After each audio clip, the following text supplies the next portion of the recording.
Is that the back that came yesterday?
Yes.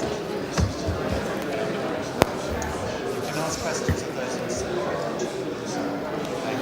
Those inside. This is try and focus your questions. They probably won't answer that question. Try and focus yours this time.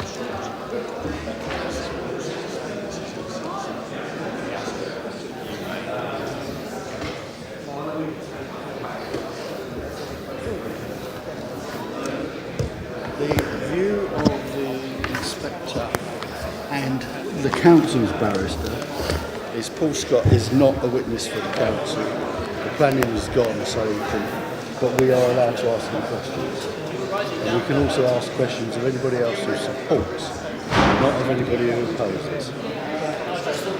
Because he's not local councillor, he's not local. No, but he has a view. Some of these are from the area. Not really. Not really. Then they're Fairly used to councils are in writing. favour. I'll slow you down. I've got a list of speakers, that's fine. I didn't print it off. It's fine, the mic keeps changing. Did you ask Amanda if she's ready?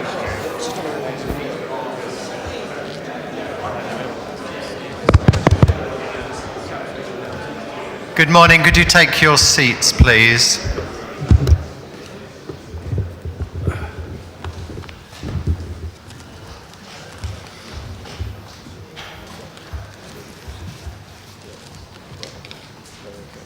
Can you ask him how many plans is refused and stuff?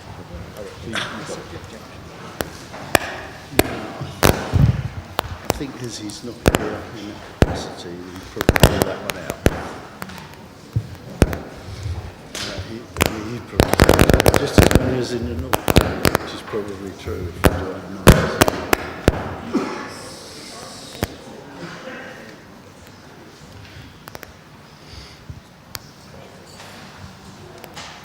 Good morning, everyone. Can you all indicate at the back that you can hear me? Excellent. It's now 10 o'clock, so I shall resume this inquiry regarding Purley Baptist Church. This is day 5. The usual reminders, would everyone please put their name on the attendance list? I hope you did that on the way in, and ensure that your mobile devices don't ring while the inquiry is sitting. The timetable for today is an adjournment for lunch of about an hour, around 1 o'clock, and I'll finish at 5, and there'll be short mid-morning and afternoon breaks. A couple of procedural matters. First of all, I put in 2 notes over the weekend to the main parties. Did you receive those? The first was a news story from the newly expanded department, and the second a list of queries on viability. What was the first of those notes, sir? It was just a link to the news story from gov.uk, titled Government Renews Focus on Housing with Ministry of Housing, Communities and Local Government, 8th of January 2018. It's on the website if you didn't get it. This is about the change of name. It is really. Yes, yeah. we thank you, sir. No, we didn't receive that one, but we did receive the one with your The viability questions, queries. indeed. Mr. King, did you get those? Yes. Splendid. I've had an updated list of conditions. Thank you for Thank that. you, sir. Have you had the updated list? Splendid. I don't need it now, but is there an itinerary being worked up on the site? There is, sir, and I know, that as I understand it, there's an agreed itinerary now, so we'll be able to print that. Before you turn to the various speakers from the public, there are a few documents which I'll need to Splendid. hand in the short you've got. So if you finish with your introductory remarks, sir. For those introductory remarks I have, I'll turn to today's speakers in a minute, so deal with that. Thank you, sir. now. Well, there's quite a pile of documents which I'll have distributed. Right. So you've already got the revised list of conditions. So will we make that 14? Well, or should we just call it 7B? Revised 7B, thank conditions. you. Revised conditions. Off you go. Yeah, thank you. Right. South side. So document 14 is a complete set of plans. Yep. Just some sets coming around. I'll just explain in one moment, Stephen, sorry. So you asked for a... Hasn't he got a set of those, sir? Andrew? What's that big pile you've just given him? Oh, I see. Yeah. Got it. Right. So those are the plans. So There's document 14 would be the full-size plans, and there's obviously just a set for you because you thought the Secretary of State might find them. Oh, he must have a full set. Yeah, Yes. full set of plans. Otherwise, they're in the pile of documents. Sorry, I'm just numbering these things as we do them.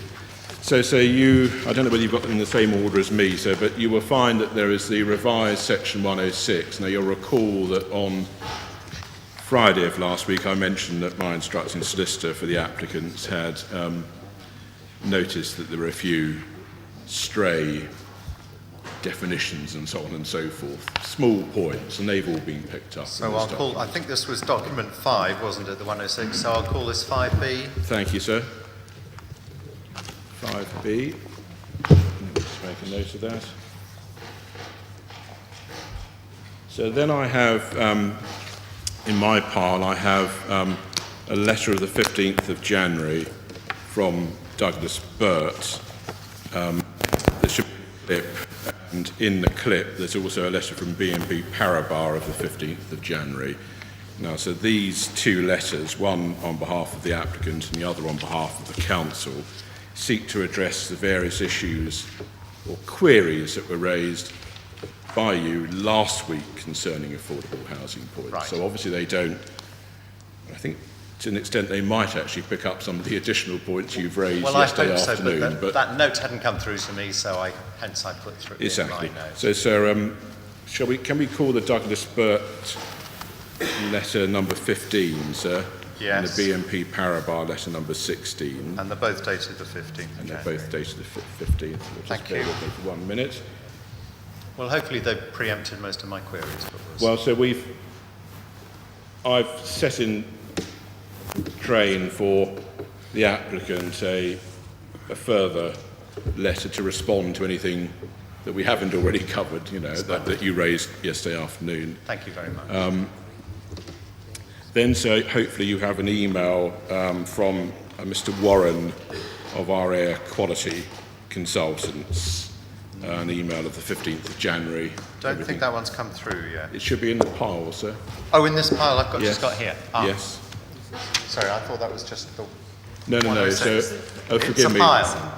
Yeah, so if you take the elastic band off, that would be a right. good start, sir. So the first document is the 106. Let's start again. Yeah. Next document is, there's a clip. I can see the bulldog clip Yeah. from here. Take the clip off. The top document is the Douglas Burt letter.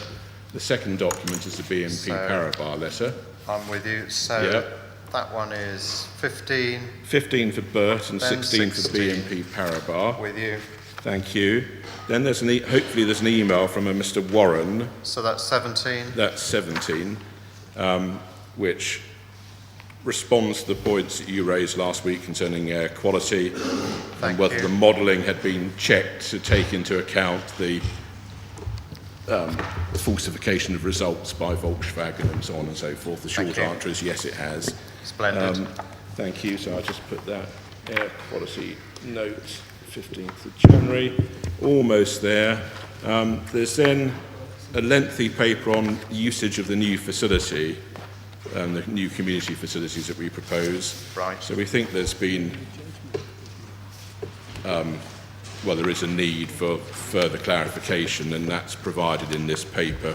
And we've drilled right down to numbering the rooms that we propose, setting out what we feel Right. is likely to take place in them, and we've brought in the use of the facilities by other parties, in other words, other than the church, which obviously makes a big difference. And so the bottom line of all of this is that we, the applicants, anticipate that the new facilities, in terms of use by people, that level of use will quadruple, will virtually just shy of quadrupling. That's the order of it, so just to get a scale of the public benefit that we see.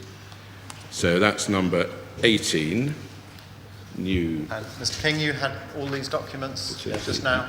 They're in the pile, thank you, sir. And so I don't know whether you want it or not, to be honest, but I mean, either throw it away or keep it as you please. But last week when we discussed the 106, we were discussing the ban on residents of the new development being able to apply for parking permits. And this is the Court of Appeal Authority in Thank question. you.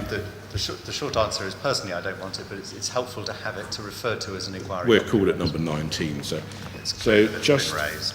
just to mention then, sir, that as I've already said, there will be from us another, I imagine, fairly short note responding to anything that we haven't already responded to by way of your additional queries concerning affordable housing.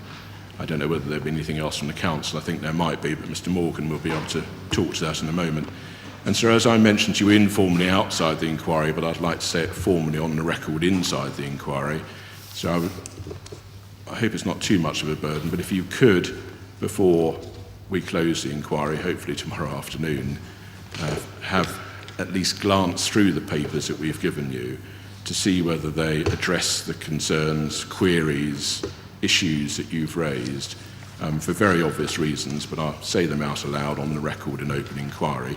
So I don't want you to leave this inquiry with any doubts in your mind about any material part of our case. And obviously, as a matter of fairness, I want to have the opportunity, and I know you will give me that opportunity, to deal with any such points so that I don't learn from Very happy to get it on the record. As you say, I raised it earlier to check that you'd got the email. Indeed. And I'm happy to repeat that I'll make sure that if I've any outstanding queries, I'll give you an opportunity to respond to them. Indeed, if I haven't had time to fully digest the papers, I'll hold the inquiry open and close it in writing. Good. To make sure that you and others have had the opportunity to respond. Thank you very much indeed, sir. So on my list, as far as I'm aware, that leaves any further response to your additional affordable housing queries. That's in hand, I know, and a copy of the agreed itinerary, which I think is being printed, sir, so later on today we'll be able to give you that. So at the moment our to-do list is almost done. I'll say no more for the moment. Mr Morgan. Thank you, Mr Morgan. Any queries before we start? Yeah, there is, sir. I just want to deal with the matters you're awaiting from us. Just before I do that, you have been handed this morning, and it's document 5B, the amended legal agreement, which we discussed on Friday. Yes. Just think, sir, for the record, I have been instructed, and that's by Samra Yunus, who was here on Friday, that's the council solicitor Yes. dealing with this matter, that she is content with and happy with, sir, the amendments in that 106. Thank you. So Perhaps turning, perhaps I could have a note to that effect, an email or something, sure we can before get the that, sir. inquiry closes, when it's... Yeah. I think I already have an email to that effect, so we'll make sure that's adequate, sir, and then pass it on to you. Thank you very much. Anything else? Yes, with regard to matters arising last week from our evidence, so I think there are 4 matters, and they arose out of Mr Simmons and in particular Mr White's evidence. Right. The four I have anyway. And we are doing a note, so we're just waiting 1 or 2 small pieces of information, and we intend to get the note to you during the course of today. Splendid. And it covers, firstly, an example of how the review mechanism has been used in respect of affordable housing. Yes. Secondly, it covers an example of the ventilation mechanisms, machinery used, that you wanted an example of that. I did. Thirdly, it gives you a quick synopsis of the local plan existing and emerging, I believe, policies relating to churches, places of worship. Thank you. And then fourthly, it covers the tree officer comments that you asked Mr White about. Thank you very much. So, yes. Just on the emerging local plan, I heard on Friday the likely date of adoption for that. Obviously that's not certain, but if it is followed through, that's likely to be around the time that my report goes in, certainly before the Secretary of State issues his decision. It would certainly help me if your closings could cover the eventuality of it having been adopted. Indeed, so, sir. I anticipate you'll do that anyway, but I just thought Absolutely, I'd very raise it. much so, very much so. So, but on that, sir, obviously, assuming that the plans, because there are 2 of them, are adopted as was said last week, then I'm sure the council and the applicants as well, I imagine, will notify the Secretary of State of that. material change. Yeah. I'm taking it from your comments and observations, sir, that you would not wish to be informed yourself by way of any post-inquiry correspondence. I don't want a long stream of post-inquiry absolutely correspondence. I would encourage none. I won't get sent back.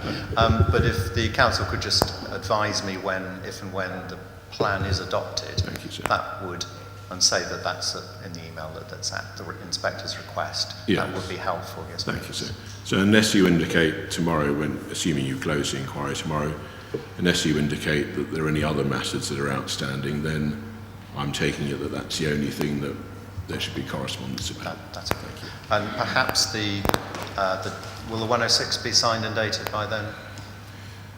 The 106, if not, I'm happy the for that section to 106 follow. will certainly be dated will be signed and dated before the date for the adoption of the plan. Yeah, that would be the other thing that And would that come would be- through. Yeah, so we would need 2 weeks, so 2 weeks. that should fit in with Thank the you. council's timetable. So there are 2 items then. Two One, items. to confirm the local plans have been adopted, and secondly, the signed and sealed, if you like, 106. Perfect. Thank you, sir. Mr. Morgan, was there anything else? No, sir, I just confirm we will, of course, notify you of the adoption in the way you've requested. So that I've covered the four matters, sir, which I understood you were awaiting to hear from us on. Can I just clarify 2 other matters, if I may? Please. With regard to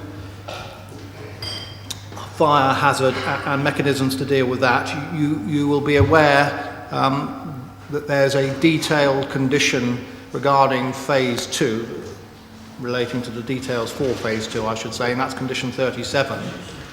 And that now includes, as was touched upon last week, in Roman 10 of that condition, it requires submission and approval and compliance with details of the sprinkler fire suppression system in the tower. Thank you. All I wanted to check was that there was nothing further you were awaiting for us on any issues relating to fire hazard. My understanding was that would cover it, but I just want... My recollection is that would cover it, but thank you for the prompt, and I will double check.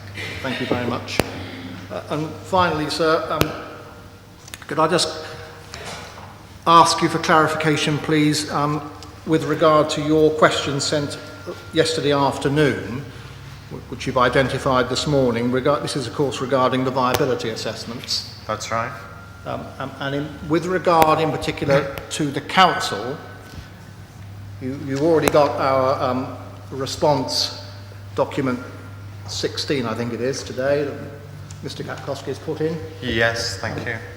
But, sir, just one matter in the light of those additional questions. Your question 2 regarding methodology, you asked us, it was said that you would like to know if the council has checked the area schedule. This is regarding the residual land value methodology. Indeed. We've heard... Sorry, I'm just going to... Heard from Mr. Lee, sir, of BNP Paribas, and he confirms that he's checked the floor areas assumed in the appraisal against the area schedules in the application documents. I can give you that in writing, but I just wanted to check that covers the point raised. I'm not sure it does. So he's confirmed what? He says, and I'll read it to you. Thank you. During our review of the applicant's viability assessment, we checked the floor areas assumed in the appraisal against the area schedules in the application documents. So he's cross-checked and that. So check the assumed schedules in what? He has checked the floor areas assumed in the appraisal against the area schedules in the application documents. Right. Which, as I understand, is really all he could be expected to do, but I may be misunderstanding your point. So do these floor plans include schedules of areas? There are schedules Yes. in the schedules in the original application documents. Which he's clearly gone through and cross-checked, so as I understand it, I can double-check with him. Perhaps you could give me the reference to that. The point I've raised with that was that I noticed that his assessment said, I've taken the areas from the applicants, and I just wondered if anyone had checked them. Okay. They have been checked in the way in which it's just been explained, sir. Yeah. Thank you, Mr. Morgan. Mr. King, any matters to deal with? Yeah, the only matter I just wanted to double check, Mr. Morgan talked about sprinklers and fire safety. Has somebody checked with what is now known as SES, or used to be Sutton and East Surrey Water, that there is sufficient water pressure in the area to deal with a 17-storey building? That was your query the other day, and I'm happy to pass that on, Mr. Morgan, if you could sort out an answer. Yeah, for that, please. with regard to the water pressure, just make it clear. With regard to the sprinklers, as I understand, that will be dealt with by a tank that will be on site, and that therefore will ensure, in the usual way, that there is sufficient pressure for the sprinklers. With regard to the other matter, I will check that, but that the fire authority and that aspect is not a statutory consultation requirement, and there are regulations that deal with that, but I will see if I can get any further information, but that's covered by separate legislation as I understand it. Well, that may well be, but I think you will understand why probably everyone in this room would be concerned to make sure. I do, sir, and I said that's why I'll check further as far as I can, certainly. Thank you very much. Anything else, Mr. King? Okay, then the programme for today, sorry about that delay, is to hear from, I think, some 43 local residents, which will be quite a challenge. In general, I'll start with those objecting. There's a numbered list. If people have seen that, that would be helpful. And I'll call you in order. I shan't now be adding any further names. I am very keen, on behalf of the Secretary of State, to hear all the points that you wish to raise. However, I only need to hear them once. So I will accept your statements, but regardless of how much you read out. But if your points have already been fully covered, for example, those made by your MP, in the case of the objectors by your MP and the 7 residents' associations concerning things like the height of the tower, parking or traffic, then I would urge you, when you give make your statements, not to repeat those points. This is a public inquiry, not a meeting, so I'd ask you all to respect the proceedings by refraining from applause or other distracting noises, either in support or objection. If there's nothing else, then I will continue with, I think, first of all, Mr. Christopher Wright.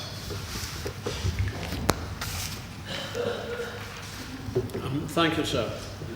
I am... It's called Christopher Wright. Sorry?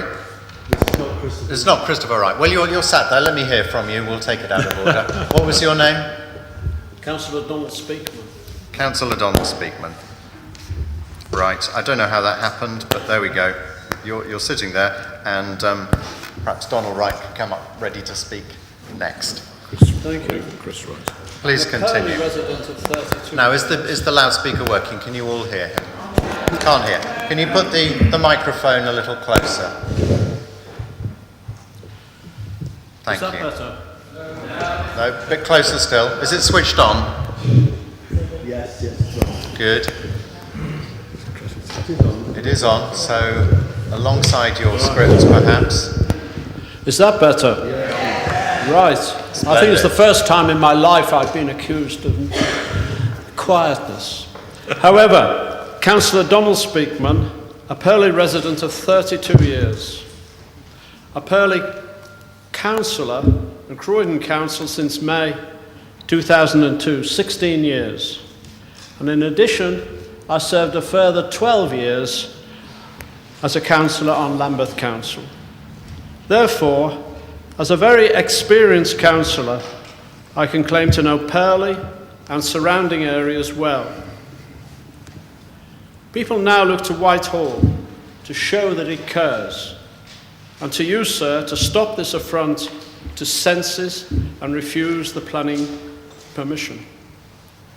I'm not against the development of this site, naturally, and in fact I championed an earlier application accepted by the council, providing for an 8-storey building.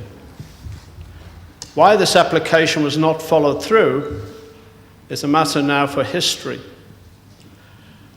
I fully support the views expressed by Councillor Chris Philp, our MP, and the excellent document in the name of the Riddlesdown Residents Association and other residents' associations. Planning approval was given by Croydon's Labour majority, who do not care for the welfare of the south of the borough, and in this case Purley. They are only interested in the number of housing units and not in any way to the environmental consequences.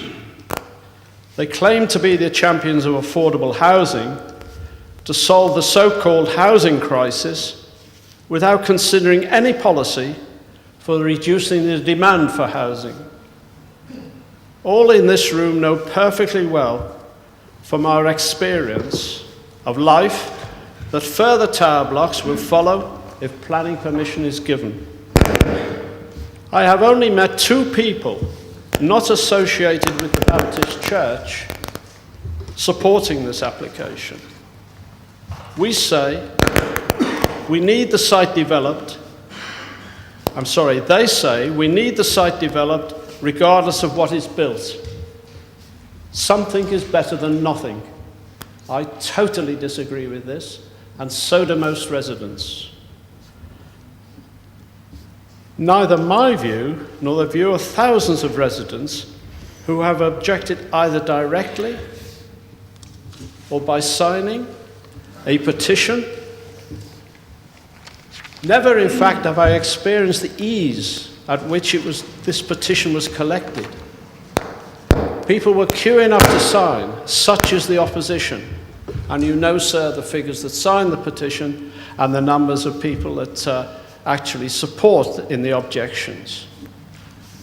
Nobody I've met wants this project to continue. We do not want it. And I'm grateful for Matthew Proctor's projection of how it will look. It really looks as if it's landed from outer space. It's a monstrous intrusion in our way of life, in our environment. There's not an inch of surrounding open space to give it some diminished size and some dignity. It may well suit architects and planners in the desire for a straight line, but it doesn't suit the actual environment. And I do sympathize with the Baptist Church. They started off wanting a new church, a few rooms, and in order to pay for this, some accommodation. And what they finish up now is supporting this 17-floor project. It is not helpful. It is detriment against our environment.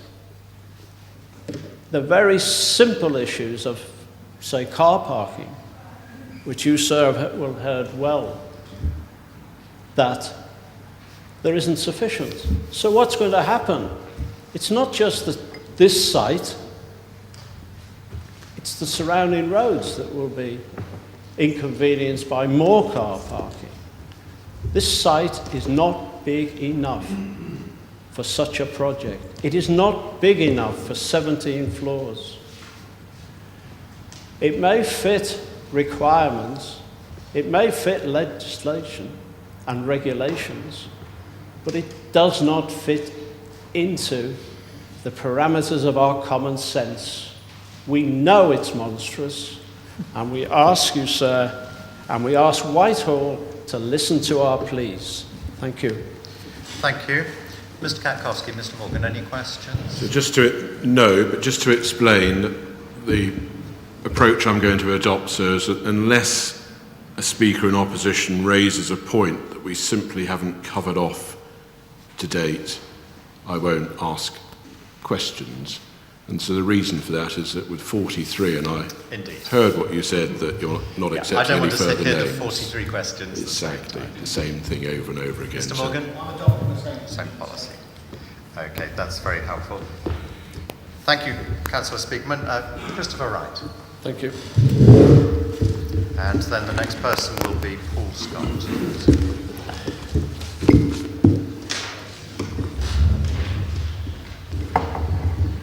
So if while that's happening, Paul Scott wants to come up and take the empty chair, then we can all sort of do a little swivel round.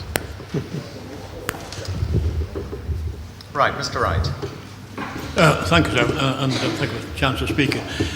Could I just first say I'm speaking as a local resident of 50 years and a local councillor representing Coulson East for 28 years. So I have some knowledge of, obviously, of the site and of the surrounding areas. Could I first say that having 50 years been in this residence, we have seen the site deteriorate to a vast degree, and I'm sure most residents will agree with me that it does need developing in some way or other to give some strength to Purley as a shopping centre. That I approve of. There are 3 or 4 main concerns which I have regarding this, and the first one is, as the Council Speaker has briefly mentioned, is the iconic building which we proposed on the corner site.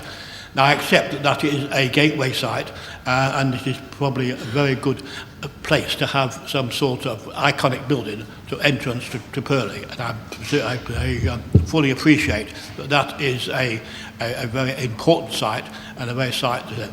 But the problem that I think I have, and most residents will agree with me, in fact 100% of the people I spoke to in my local area, is the height.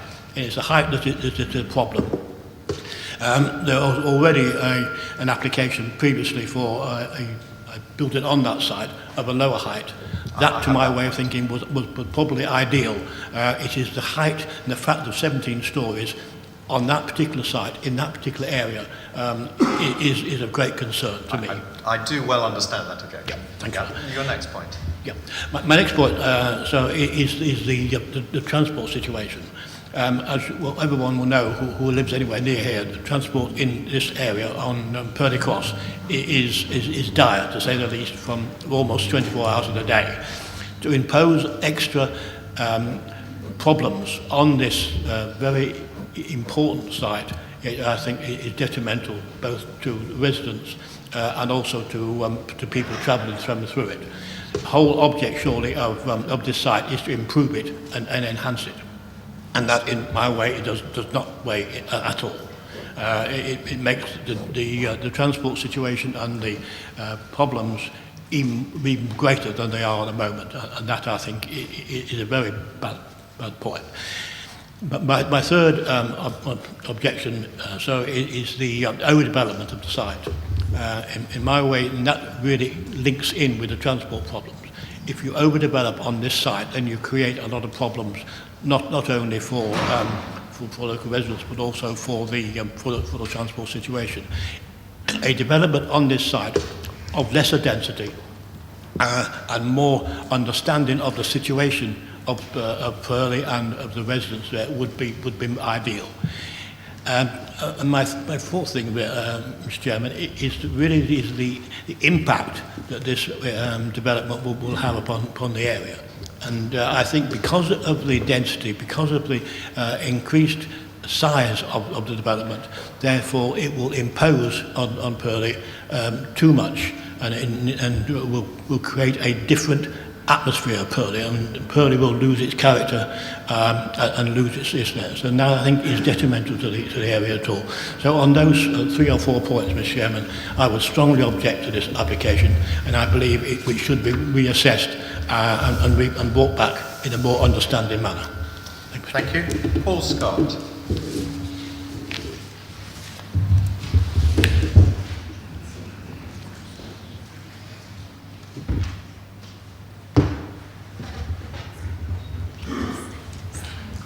Oh, right. Yes, please, yes. Yes, do pass the statements around insofar as you've got them. Right. Thank you. Councillor Scott, please make your statement. Good morning. I'm here this morning representing, well, as the chair of the Planning Committee the chair of the planning committee that considered this application some while ago. I also chaired the planning committee when 3 times it came to the committee as part of the pre-application process. We had an excellent, what felt like an excellent pre-application process with this scheme, and we really felt it developing as the applicants listened to what we had to say. I've been on the planning committee for the last 15 and a half years. I've been a councillor for that time as well, but I'm also an architect with 26 years experience working in the private sector, particularly on social infrastructure projects, large complex projects on difficult sites. I'm not a planning expert, but I've got a lot of experience in the planning field. Therefore, my evidence is more of a non-technical sort of nature. So I'm not going to try and quote lots of policy references and the like. I'm sure lots of people have done that already. I won't criticise you for that. Okay. I really want to be here this morning, really to sort of, as I say, to sort of represent the position of the planning committee, and also the ambitions of the council in delivering high quality, distinctive, sustainable places across Croydon, and supporting the delivery of new housing and community facilities. Also, I think it's really important that we do uphold the national, regional, local planning policies, particularly regards the presumption in favour of sustainable development, which we believe this is. And also providing some balance in terms of the political position. It is unfortunate that there's a sort of a political view has been developed, has already been expressed this morning again, over this application.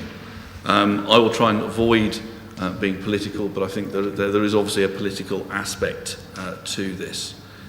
I'd also like to sort of try and address some of the key issues that have been raised. I appreciate that they will have been raised in various ways before, but I want to give the perspective coming from the planning committee. So obviously the current situation is we have an island site that sat derelict for very many years, blighting the centre of Purley. That location is a key location though within the whole of the borough of Croydon, particularly obviously the South Croydon area. And many of us have been concerned about it sitting in the state it has been for many, many years. In fact, I've lived in Croydon for about 26 years. I don't recall it being in any kind of state other than it is now. So we need to get something done. I was actually on the planning committee that gave planning consent for the previous scheme back in 2006, which unfortunately wasn't implemented, and one would assume because of the viability issues, it simply didn't stack up. So the idea of developing a landmark tower in Purley has been something that has been emerging for some while. There's clearly the sort of capacity we feel, and the councillors felt, for a tall and landmark building in the centre of Purley. And the emerging policy has supported that. But there's this idea that's sort of pushed forward that somehow the current Labour Council doesn't care about the south of the borough. Anything can go down here, it really doesn't matter. That is absolute nonsense, and indeed it was the Tory administration back From my point of view, I'm really not interested in that. Okay, I'm fine. interested in the planning merits. Fine, okay. But I think it's important that we've got this. This is across sort of party, across the borough view that a tall building should be can be located in the town, and that then creates the opportunity to bring forward, particularly that site. And whilst that site isn't identified as being the site for the now proposed 17-storey, but policy terms 16-storey tower, clearly that is the key sort of location that people have been thinking about. They haven't actually closed it down in terms of exactly that site, but that's where it's being considered.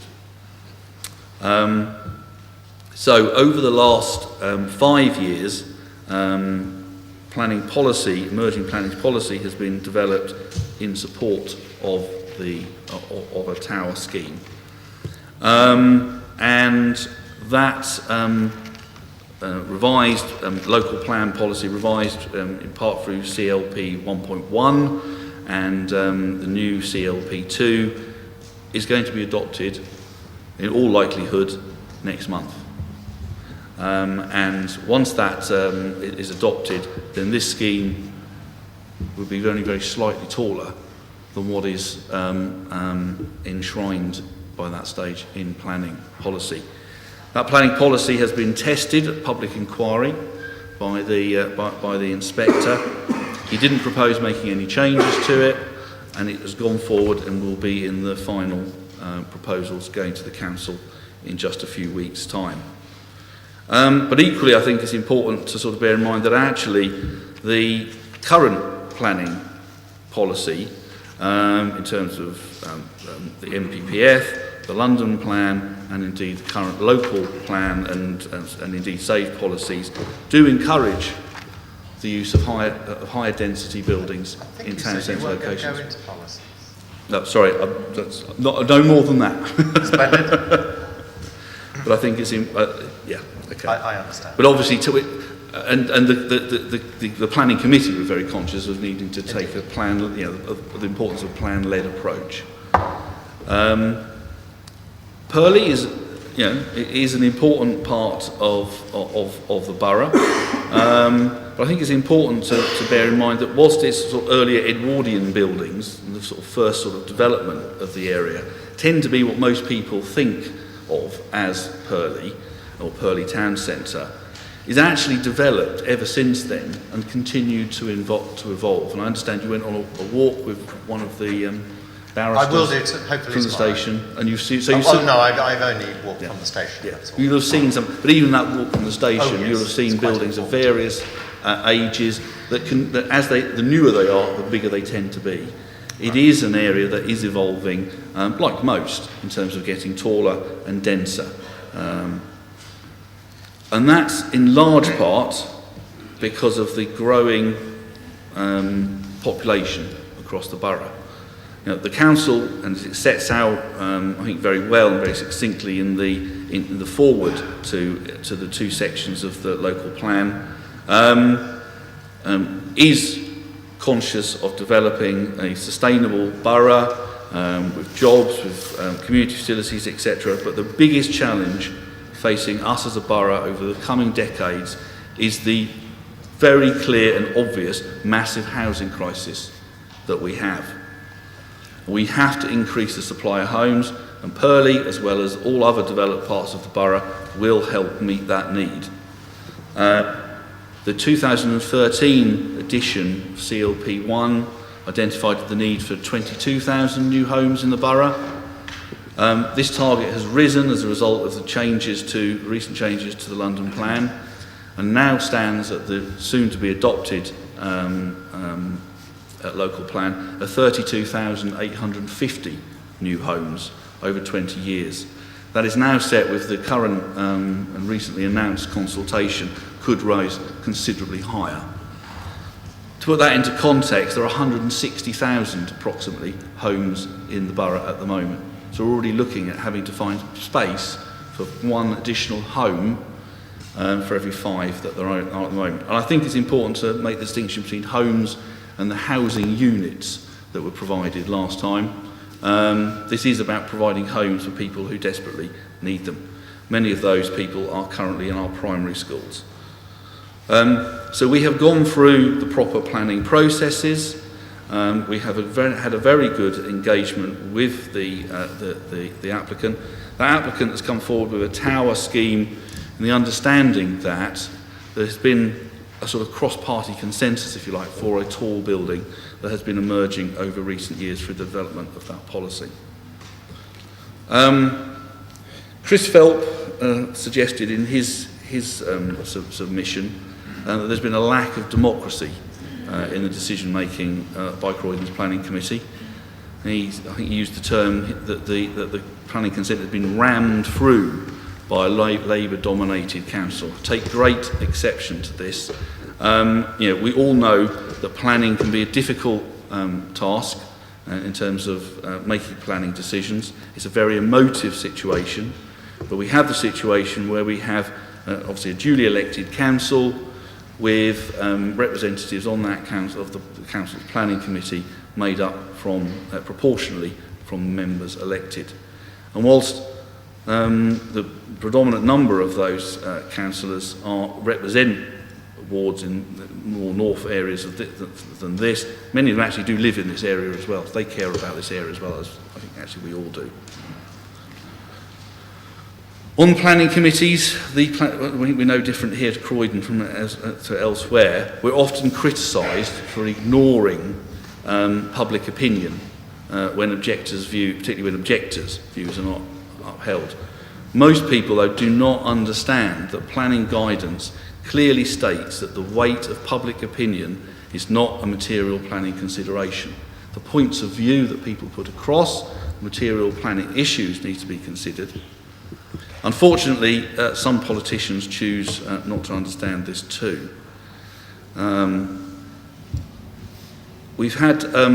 There's been a very high level of public interest in this application.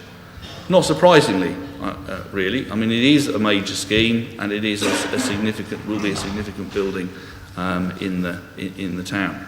What's been dubbed the Purley skyscraper, although I think in many parts of the world these days 17 stories would not be considered to be that tall. But unfortunately there's been a lot of misinformation as well. And the way that, for example, the petition was worded was entirely wrong in many sections of it.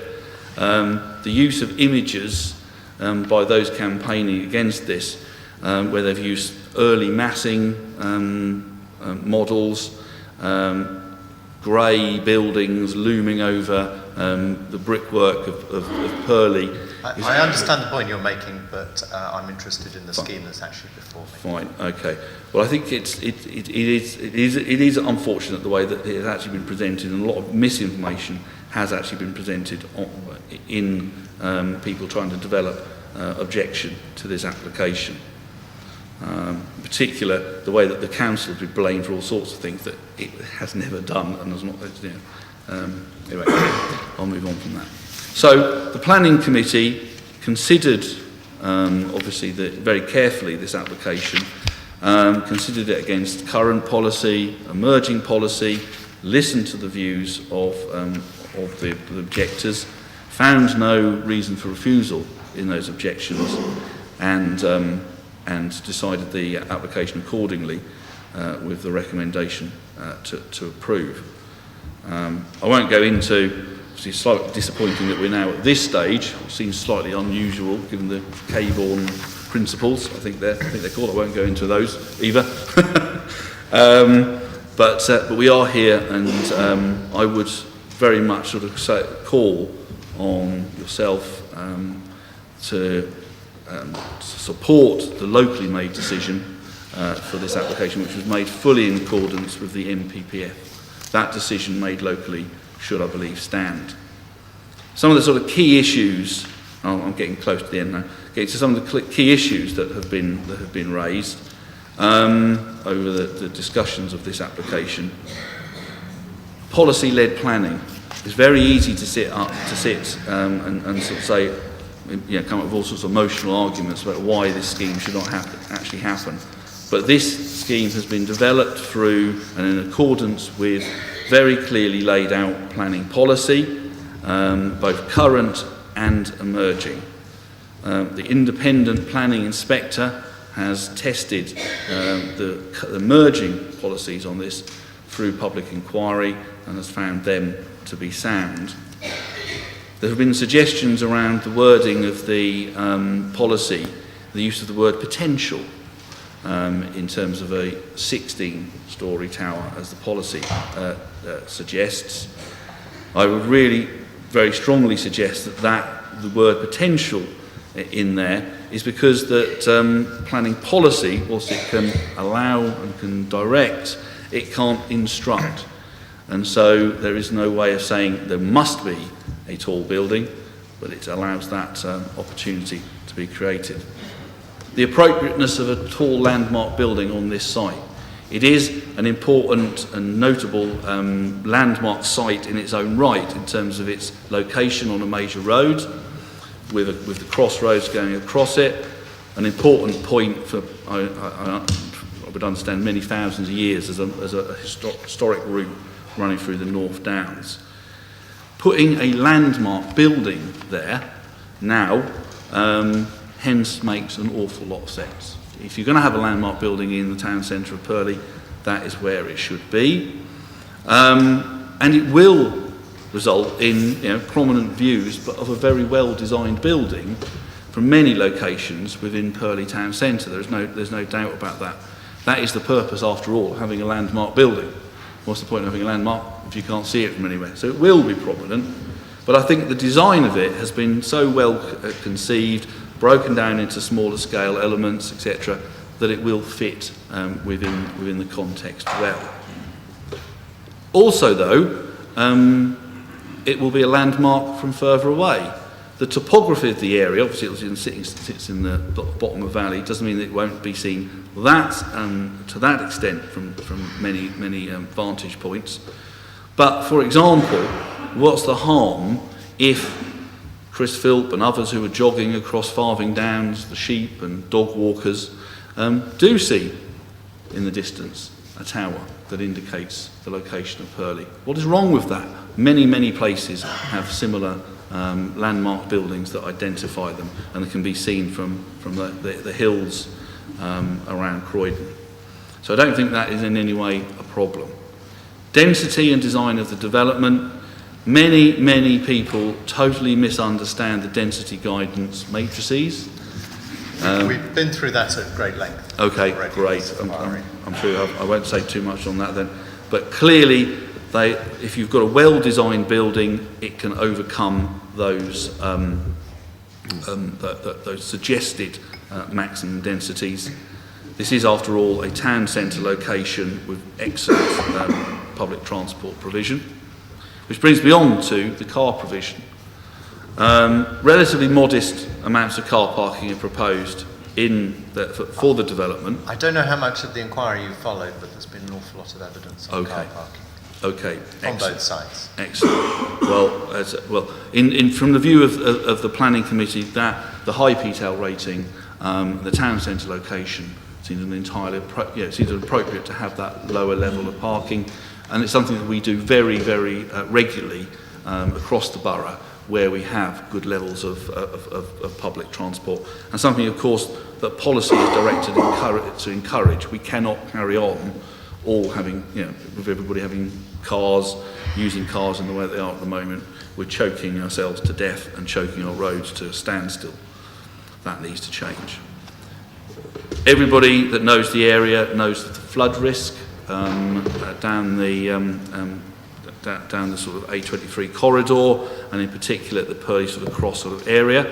But I'm conscious, and the members of the planning committee, I'm sure we're all very conscious, that the experts from the Environment Agency, Thames Water and the lead local flood authority all looked very closely at the mitigation measures that were put in to stop the building itself being flooded, but also to ensure that it didn't add or make worse the situation regarding potential flooding, and it actually, as a result of those measures, would improve the situation.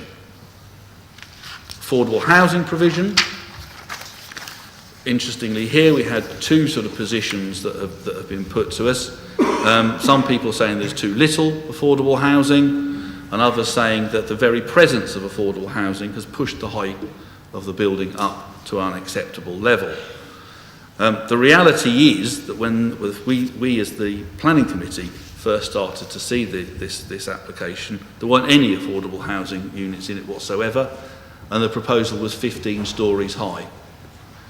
We said it's not acceptable that you're going to be providing a large number of residential units with no affordable housing in.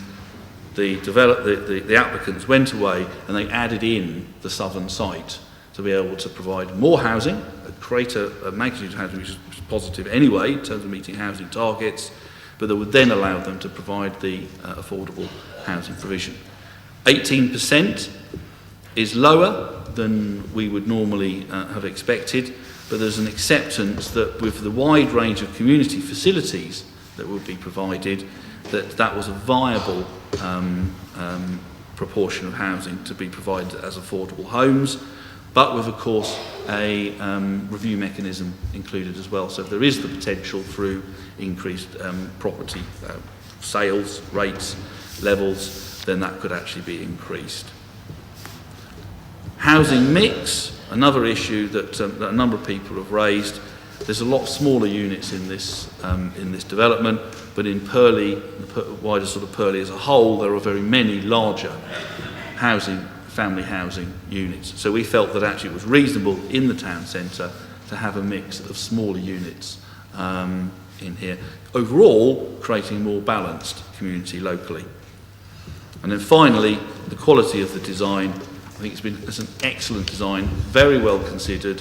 It's been very interesting to watch it develop over a period of a year or so, from some carefully considered massing diagrams into a very finely crafted building that reflects the importance of the site and also reflects the different uses on the site as well, with the church very well defined, and then with the residential accommodation above. So just to finish by saying, I hope that this application does gain the planning consent that it genuinely deserves. Thank you. Mr. King, do you have any questions? Yes, thank you, Inspector. I've got just 2 or 3 questions, but just to make the point, because a number of people have made the political points, and say that the residents' associations are non-political, non-sectarian, and we're just representing our residents. Paul, you identified the site as a very good place for a landmark building. I think we agree with that, but I think our issue, and I'd ask you the question, does a landmark building have to be 17 stories high? No, a landmark building doesn't have to be 17 stories high, but if you look at the sort of history of urban design and urban development, very typically it is the taller buildings in our townscapes that actually catch the eye, stand out as landmarks. Churches in particular, in the past, particularly with towers and spires, the castles and palaces tend to be the taller buildings that stand out. You can use bright colours, flashing lights and all that kind of thing to make a building stand out as a landmark, but height is very commonly used as a way of delineating and defining landmarks. Just to expand on that, to say that, but in many other places there are smaller buildings that are clearly landmark buildings and with their siting. Yes, you could. Yes, absolutely. Yes, you don't have to have a tower to have a landmark.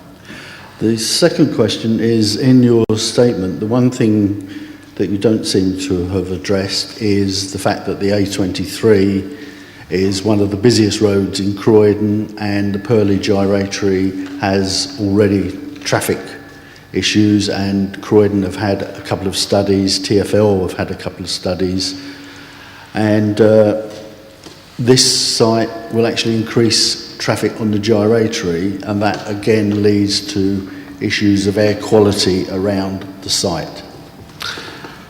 We have a housing crisis, Charlie. We need to provide, as things will stand in a couple of weeks' time, 32,850 new homes across the borough. Many of those homes will be distributed across the borough, but many of them will be in the south of the borough. Those will, whether they're directly adjacent to the A23 or slightly off it, where they increase the traffic, and they will increase the traffic, there's no doubt about it, and also the use of buses, etc. as well, as part of public transport, we would hope, but they will increase the amount of traffic generally. There's no doubt. You can't increase by 20% the number of homes in the borough and not have more traffic. One of the things we need to be doing, though, as a result of that, is getting the modal, as you all know very well, modal shift, but getting people moving out of their cars and using other forms of transport. And actually, by providing homes within the town centre, you actually more readily offer that opportunity. If we provided 220 homes further out and people had to drive in for the services, that's going to create more congestion than having people living where the public transport is, so they don't have to rely on cars. Most of them can walk, can get the train, get the bus for most of their journeys. So I think actually the concentration of residential accommodation within our town centres like Purley is the more environmentally sensitive, more friendly way of introducing those homes, but also it reduces the amount of traffic on the road as well. My last point, but my colleagues may have another couple of points, is you are not allowing the residents to have parking permits, which we understand is allowable in London, and there will be limited parking on site. Now, our experience, at least in two other places, and particularly in Coulsdon, 2 miles away, where parking on new developments has been restricted, has caused problems particularly when they're built within existing parking zones. And we would call it leads to parking range sometimes, when residents have purchased a permit and then come home at night and can't find they can park anywhere near where they purchased a permit. And I wonder how much consideration that's been taken in, and whether lessons had been learnt from other developments. If you decide to move into this development, once it's built, you will do so with the knowledge that there is a limited amount of parking. You will almost certainly, if you're not a blue badge holder, need to buy or rent your parking space within the development. If you haven't done that, you will know that this is not a good location if you want to have a car. You'll have to make alternative arrangements, using car club, for example, to be able to provide a car as and when you need it, the occasions when you need it. Or use taxis or whatever. So that will be very clear to the incoming residents that is the circumstance. It will also be very clear to them that they won't be entitled to parking permits. So that gives a preference to those people who are already residents in the area. But we should also bear in mind that there is actually a reasonable amount of on-street parking available in the wider area immediately around the town centre. Indeed. Quiet, please. Indeed, we had a planning application from the local Conservative Association, no less, for a housing scheme just 2 streets further down that way, where they made the argument that we didn't need on-site parking because there was plenty of parking in the immediate streets. So there is some parking available, but this development, and as we move forward in terms of other developments as well, not only here but around the entire city, part of the overall planning policy is this shift away from the reliance on the motor car to a greater reliance on other forms of getting around. It's essential. It's got to happen. Otherwise, London is not going to work. Thank you. I think we'll have some more questions. Sorry. Yep. I'll try and make it very quick. In DM44, it doesn't specify the island site. It's in Purley, centre of Purley, and you actually say that with the common presumption that it would be on the island site. I just wonder why it wasn't specified in DM44. I think to maintain the opportunity for it to potentially be somewhere else, because of course through the planning policy, it probably wouldn't be reasonable to insist that the church build a tower. But clearly that is the large site in the middle of the town centre that is vacant and isn't up for redevelopment in the near future. So that presumption, I think, has been around that site without absolutely insisting that that is the site for a tall landmark building. And just one sort of minor point. You state at 2.2, there are also many supporters, including the actual local resident association. I was at the committee meeting, and do you agree that the late Tarzan Flora, when he spoke in favour, as a representative of the Purley and Woodcote Resident Association, did confirm that the majority of his residents were not in agreement, but the committee were?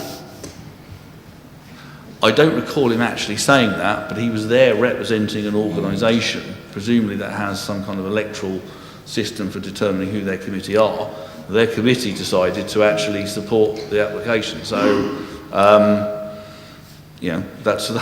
hence that residents' association was supporting the application. Because you did put a lot of weight on this, you mentioned this in your decision, and I spoke at that meeting, as did, I think 3 of us did, and the first person who spoke, and I'm sure you recall, actually stated that he was a member of the Purley and Woodcote Residents Association. And I do remember very clearly Tars and Flora saying, although their residents didn't agree, but I think we've reached the end of that one. I think I wouldn't say we put a great weight on it, but it was interesting to note that there was a mixture of views. And I have to say it's very rare that we get a planning application coming to the planning committee where we have residents' associations on either sides of the argument. But I wouldn't say it was, it's an important note, but it wasn't a strong material, planning consideration in terms of the decision. Certainly on my part, personally. Thank you. Thank you very much.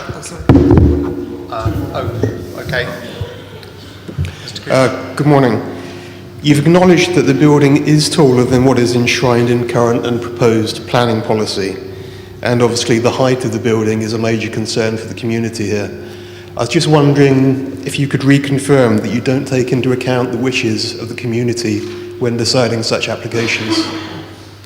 Planning policy guidance is very clear that the level of planning, level of objection or support received is not a material planning consideration. So you could have 1,000 people objecting. One of those people could come up with a reason why, a material planning reason, why the application should be refused, or indeed the other way around, supported. It isn't the number of people that come up with that point, it's the actual point that's actually made. So I say the guidance from behind the MPPF is very, very clear on this, and other government guidance is very clear on this as well. There is not a referendum type arrangement in place. The level of objection that is received, very often people are more likely to object to something than to support it. You can't take from the number of objectors as being a relevant factor when you're actually making planning decisions. Also, as the planning committee, we are there not to just represent the local area or the wards we represent, whatever. We have to look at planning decisions based on what is good for the whole community, the wider community, including forthcoming generations as well. So particularly if we're looking at housing, for example, we need to make sure that the housing are there for those kids that are being born today. Okay, thank you. So we have to look at it from that perspective. One more architect to architect. Mr. King. We sometimes disagree with each other on architectural matters. You've explained that planning policy, not public opinion, controls the situation. Mm-hmm. If this was happening in your ward and you had something like 15,000 residents objecting, would you say, sorry, I can't support you, this is planning policy, go away? That would obviously make it more. It would be difficult. That's why I'm asking a difficult question. Very often, being a politician is a very difficult thing. But when we sit on the planning committee, we represent the local authority, not the local electorate. And so we would still have to make a decision based on material planning considerations, not the strength of feeling. If somebody wants to go away and change the planning system from what we have at the moment, then fine, fair enough, the planning committee in this borough and every other borough would work in a different way. But that is very clearly defined as the way that planning decisions are made in this country. And that's the way they've been made since the 1947-48 Planning Act came in place.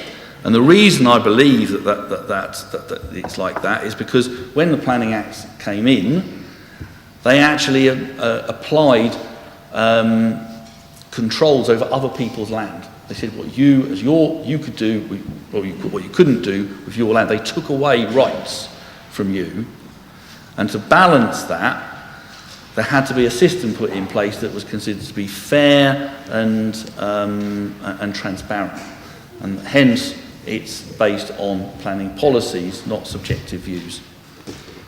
Do you agree that people have got a right to object? I absolutely agree that people have got a right to object, but how do we, if I'm sitting on a planning committee in which somebody has organised a opposition to an application, and they've gone out and they've got a petition and that kind of stuff, what they haven't got is the number of people who said, no, actually I'm quite supportive of that. Equally, what isn't represented in that is those kids that are in the local primary school that in 15 years, 20 years' time are going to be looking for a home. They aren't represented on it, so they can't sign the petition to say, actually, we want homes in the future for when we grow up. They can't be on there. They aren't represented. They don't have a voice. So simply, though, you cannot make planning decisions based on the matter of those who shout loudest. And in this case, the online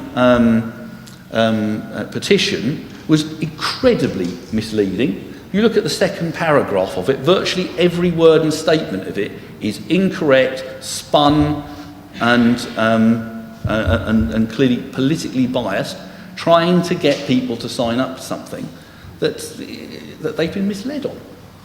So, you know, we cannot have a system in which just, say, the objections I think we're going off before us. the merits of the case. Sorry. Yes. Any more questions, Mr. King? No, I've made my point. Thank you, sir. Thank you very much. Thank you, Councillor Scott. Luke Clancy. Thank you. And after that will be Jeff Hunt.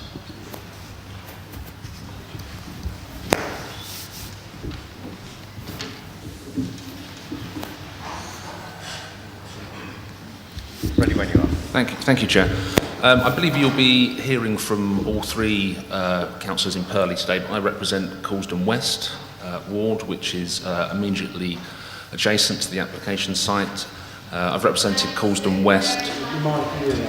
I've represented Coulsdon West since 2010. Sorry, 2014. Okay. Represented South Norwood from 2006 to 2010, yes.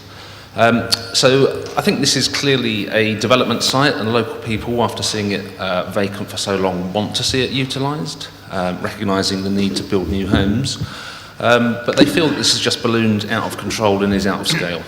There are two main objections on my part, which are the height and the parking, and I'll focus on those.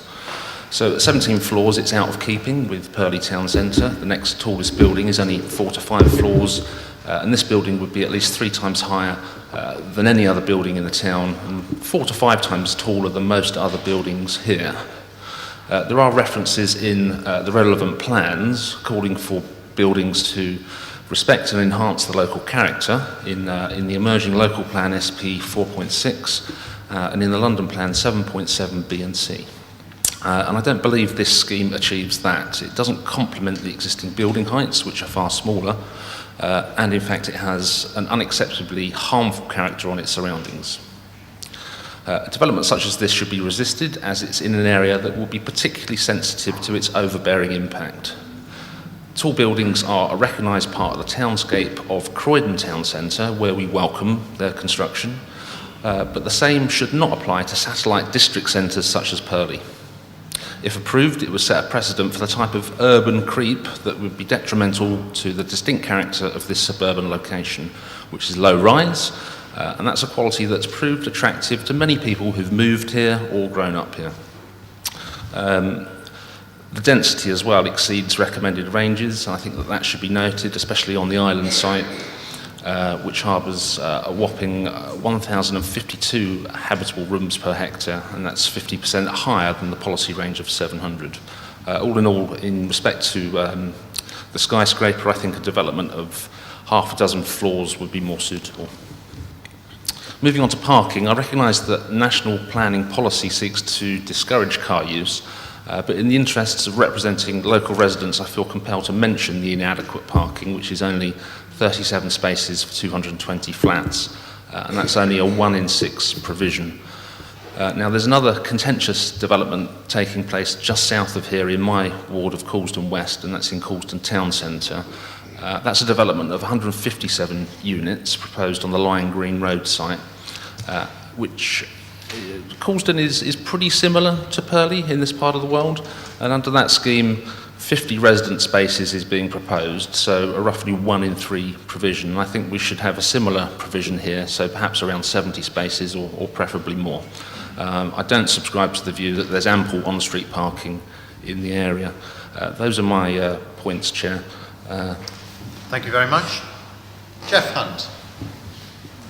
And then Steve O'Connell. Morning, Mr. Hunt. Thank you. About this, I'll just briefly go through. I like the provision of housing. I like the provision of social housing. I like the provision of affordable housing. I like the redevelopment of the two sites, this site and the southern site. But like many people, I have a huge problem with the actual height of the building. 17 stories is much, much too tall, in my opinion. Parking, there's not enough parking, as we've heard. People will park on the streets. I'm not happy with the access and exit being on Reigate Hill Road only, rather than going out onto the Banstead Road there.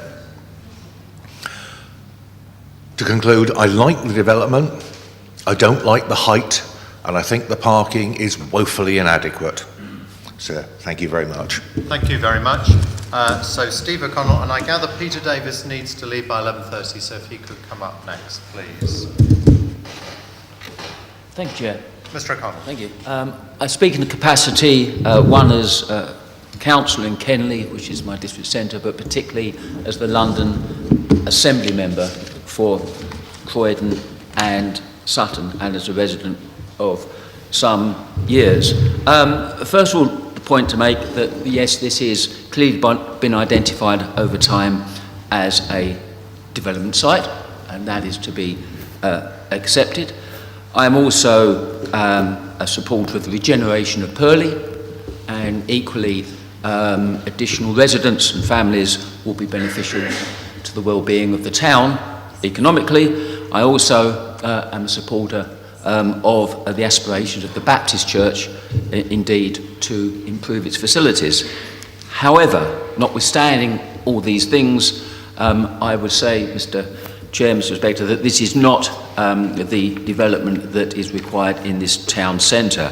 I'd like to speak particularly to what has been referred to the southern aspect of the development, which has not, I think, been specifically picked up this morning. I feel that if this is agreed and built within, say, 5 years, driving up Banstead Road, you'll be driving up, in essence, a corridor of concrete, because much has been said about the height of the 17 stories, which again, I would agree, is far too high. Across the way, we will see a development, I believe, of 6 going down to 4 in place of those suburban houses.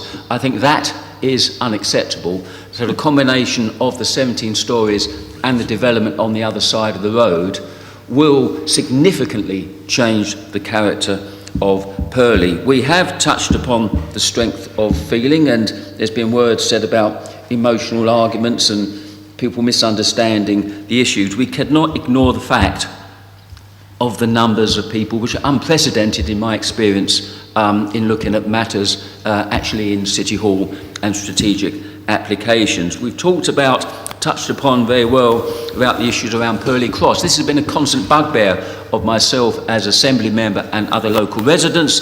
Purley Cross, as we know, is a junction of 2 TfL arterial roads, A22, which has not been mentioned, and A23.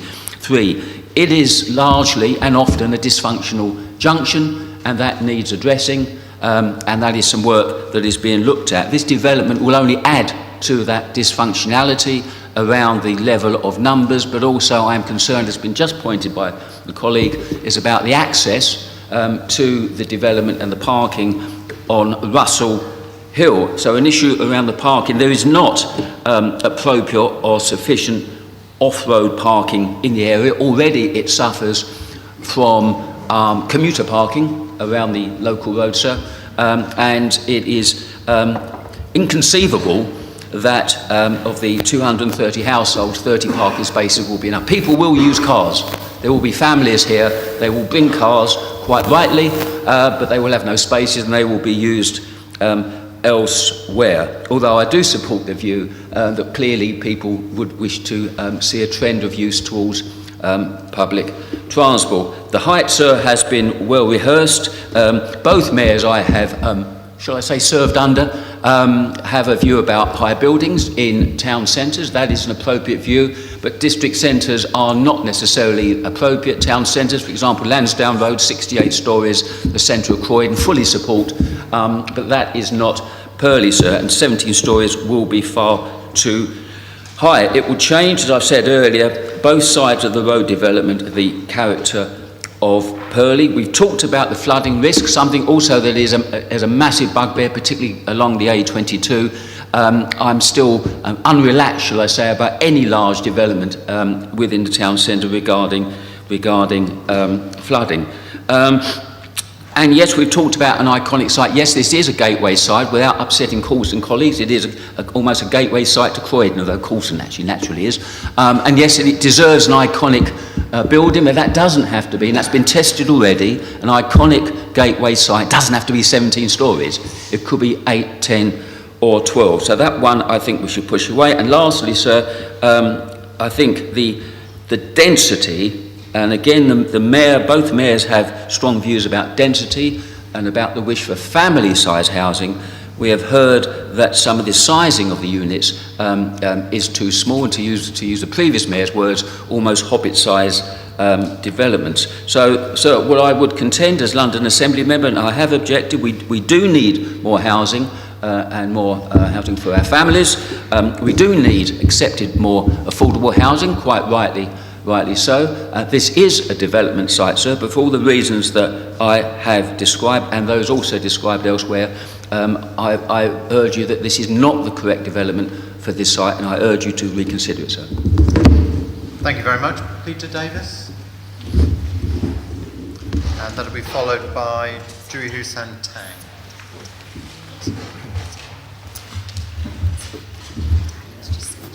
My name is Peter Davis. I've lived in Purley since 1985, 33 years. We moved here from Lambeth for our children's benefit, a more green, peaceful, suburban environment with good state schools.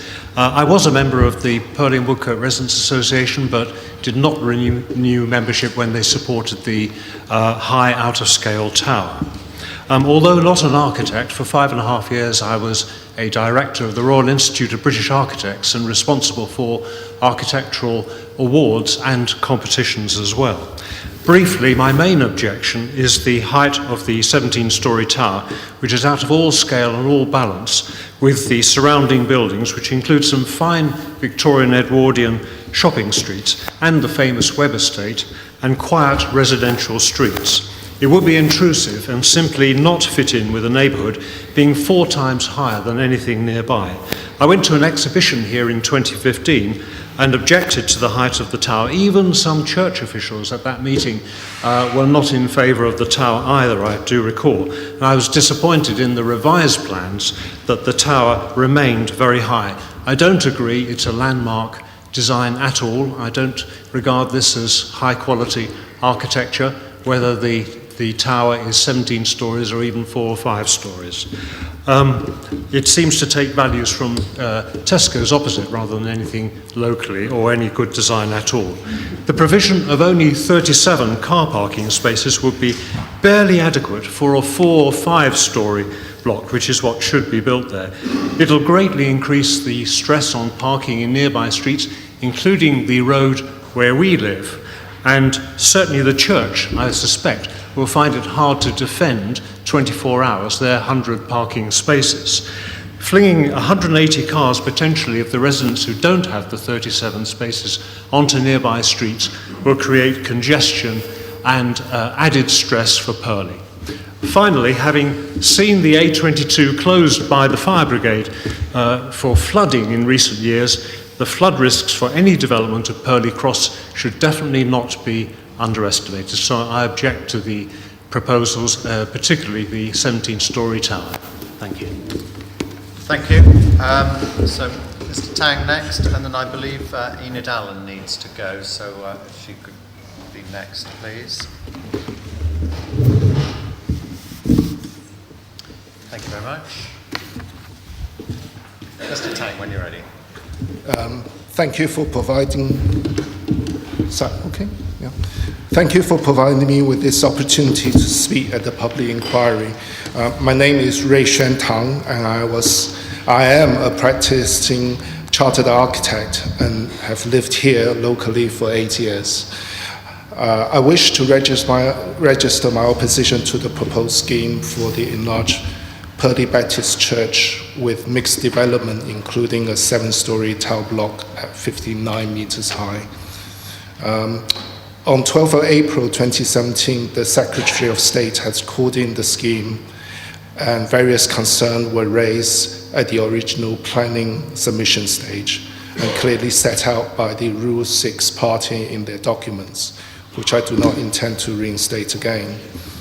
The principal issue that is now in dispute for this development is where to strike the balance between the harm that this project will cause to the area, including the impact upon visual amenities and the effect on the occupants of nearby residential property, as well as the nearby listed building and local heritage area. The relationship between tall buildings and significant elements of our built heritage is a complex issue. Many of our towns and cities are littered with poor examples where tall buildings distract from the townscape and landscape, looming large in the background of conservation or heritage area, creating a poor visual image. In the Historic England Advice Note number 4 for tall buildings, published in December 2015, it's stated in the National Planning Policy Framework that the government attached great weight to the conservation of designated heritage assets, including their setting in paragraph 132. The design policy in paragraph 56 to 68 also makes several references to the importance of good design responding to local character histories, while integrating new buildings into historic environments.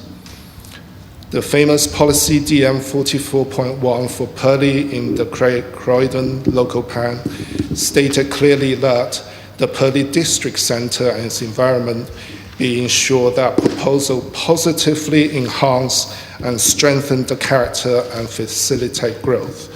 However, Policy B has incorrectly stated the existing predominant building height of 3 to 8 stories, where the current tallest building, like Astoria Court and 19 Whitecliff Road, are all 6 stories high only.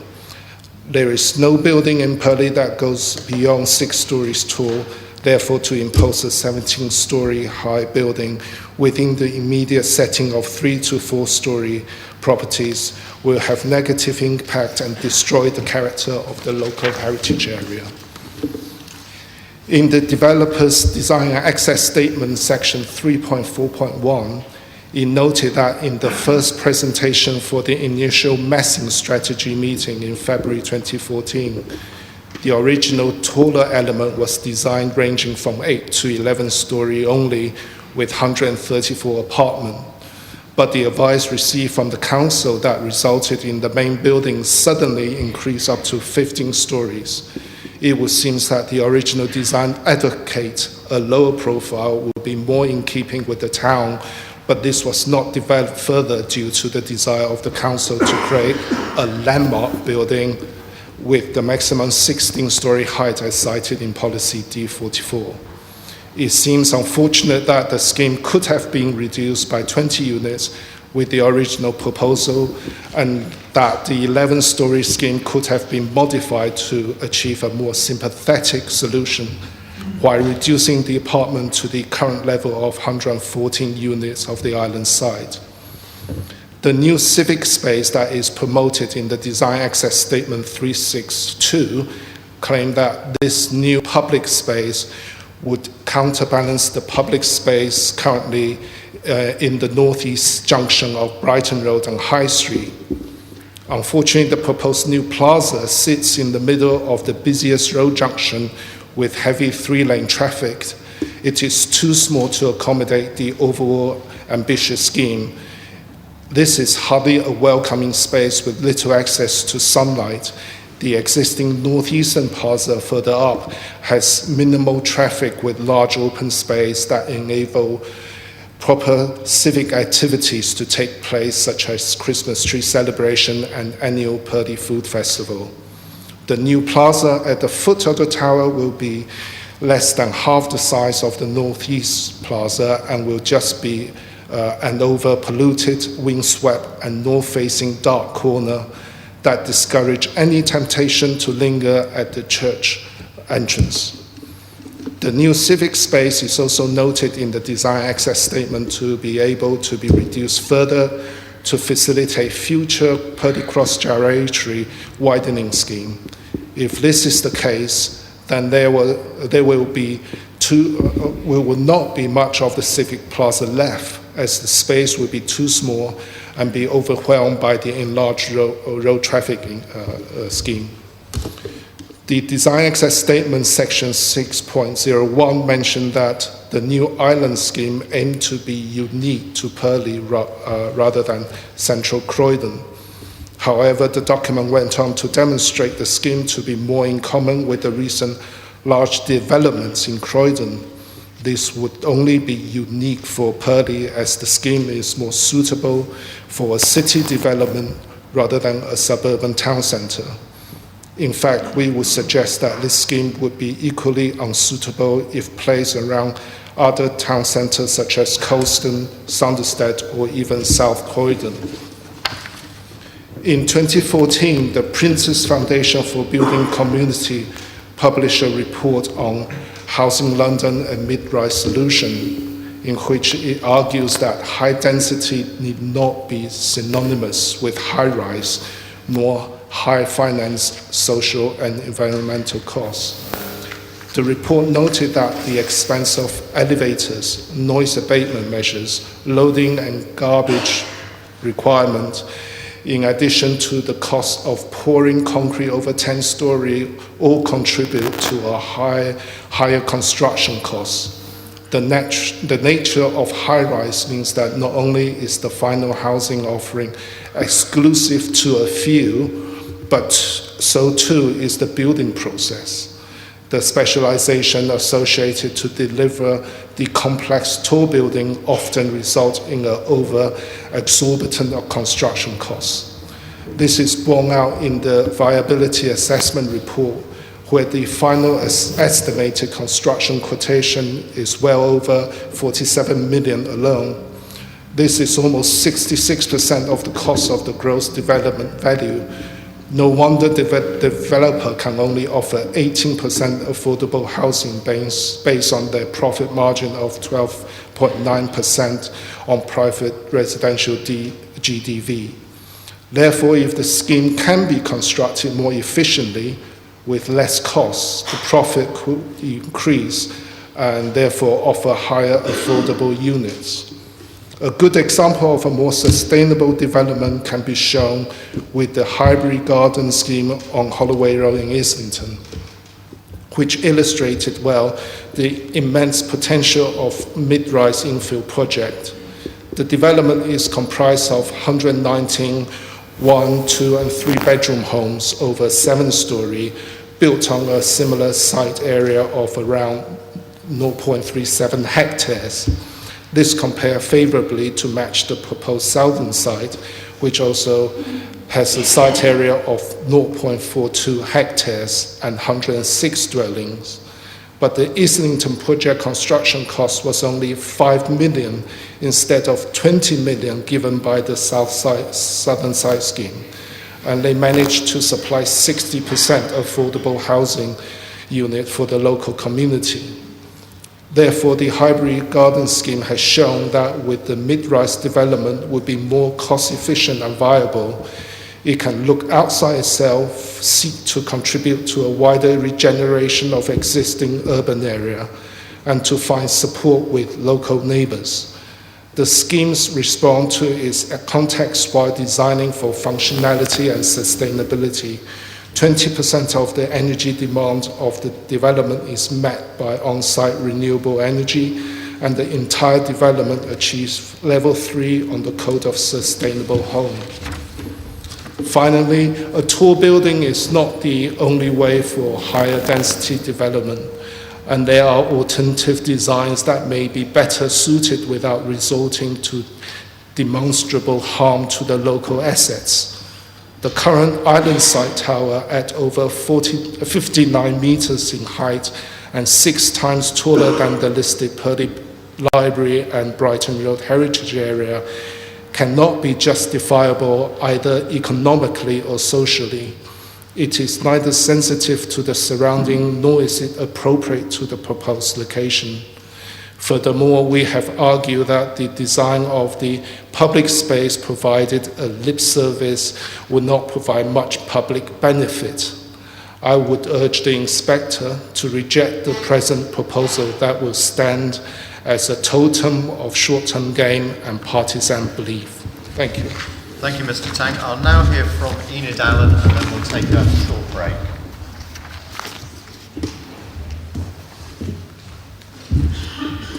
I'm Enid Allen. I live in Boxridge Avenue, Purley. I've lived here for 34 years and raised my family here. We settled here because of the pleasant character of the area and the types of housing available that gave us access to central London for work with relative ease.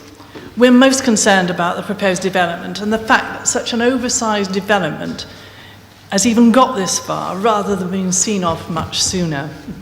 The character of Purley is part of its charm, including the many Edwardian houses and stylish, more modern homes that have been built in character in the main. This makes it appealing and a good place to live and to raise a family. We realise that there is a great demand for new homes due to a variety of reasons and would not wish to speak against providing new homes generally. Rather, it's the magnitude of this development that's the problem. I won't dwell on the lack of parking facilities. Rather, my point today is about excess and how such excessive height and development contravenes planning policy.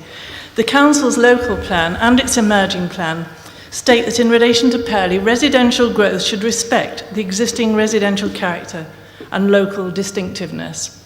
This proposed high-rise does not, and that will be evident in any inspection of the local area, which I do hope you get the chance to do so. The density of the building exceeds the London Plan guidelines, even at the highest end of the scale, by somewhere between 15 and 20% for this urban area. The centre of Purley is regularly flooded when we have significant rainfall, and I don't jest when I say a small boat would be needed to go under the Tesco underpass, seriously. And so the proposal is also against national planning policy, which states development should be kept away from areas prone to flooding. The council is also, I read, imposing a community infrastructure levy of some significance on this site, which in itself looks as though it prompts the developer or site owner to build with greater density than the neighbourhood area justifies, to get financial viability. And of course, still, levy proceeds can be used elsewhere in the borough, not necessary to alleviate infrastructure demands that would be caused by this development in Purley. The site does need to be developed. In fact, it's been derelict all the years I've lived here. The old Sainsbury's building it used to be referred to, even the new one is an old one now, and it does need to. Its time is ripe to be developed with, say, a building that does not exceed 6 to 7 floors, which is about the highest rise I can find looking around the town. A development anything much higher is totally out of keeping with our town, and I respectfully ask the Enquiry to send this proposal back to the drawing board. Thank you. Thank you very much. We'll adjourn now until 10 to 12. Thank you, sir.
Right, would everyone take their seats, please?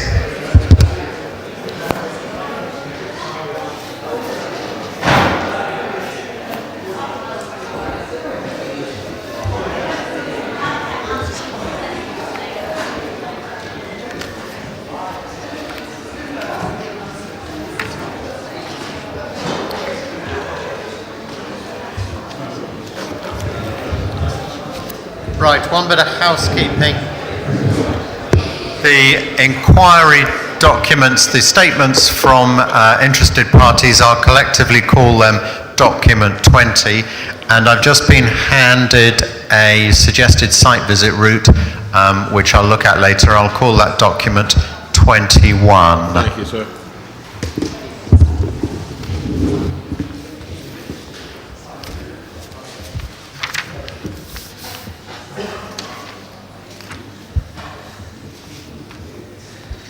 Now, I've had a couple of requests from people who can't stay this afternoon. I'll hear from Julie Blackburn and Jan Stollery first, but then I'll hear from Laura Stringer, Alan Bates, Simon Cripps and Ben Gershon. So, are you ready? Yes, thank you. I'm Jan Stollery, I'm the chairman of Old Coulsdon Residents Association. It's my first day today. Unfortunately, I'd already booked to go away last week before I knew when this was on, so that's why I wasn't here last week. But I am a signatory to all the paperwork that you've been receiving from the Residents Association. I just wanted to make that clear. I think all the points that I was going to make have probably already been made, but what I would like to do is to, I have a resident with me, Julie Blackburn, who has over the years become a very great expert on flooding. Old Coulsdon and certain parts of the area were badly flooded. In 2016 we had a very bad flood. It started in Cater and went down to Old Coulsdon. And of course there's also the issue of the A22 which has flooded, and there's been a lot of documentation on that. So I'd just like to introduce Julie, and I will show you her boards that she's brought with her, if that's okay. Thank you.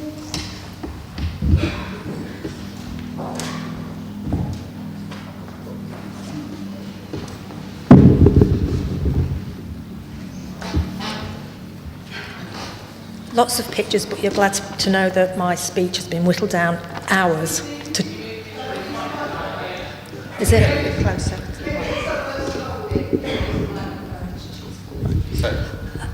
Far away. It's whittled down. Anyway, so firstly, I am not opposed to the development of this site. I do, however, object to the height, but more importantly, because of the very real flood risk. Why am I speaking today? This is our home. I wouldn't wish this on anyone. Flooding destroys homes, and being flooded significantly increases the risk of physical illness and mental ill health, Tunstall Tapsell et al. 2006. Reacher 2014 found that adults who had been flooded had 4 times the background level of psychological distress. I am a member of the Cater and Flood Action Group. We represent victims and hold regular multi-agency meetings with the authorities to find a long-term solution to a problem that blights the lives and homes of many local residents. Surrey County Council, Tandridge District Council, London Borough of Croydon, Thames Water, the Environment Agency, the National Flood Forum and the Cater and Flood Action Group are working together.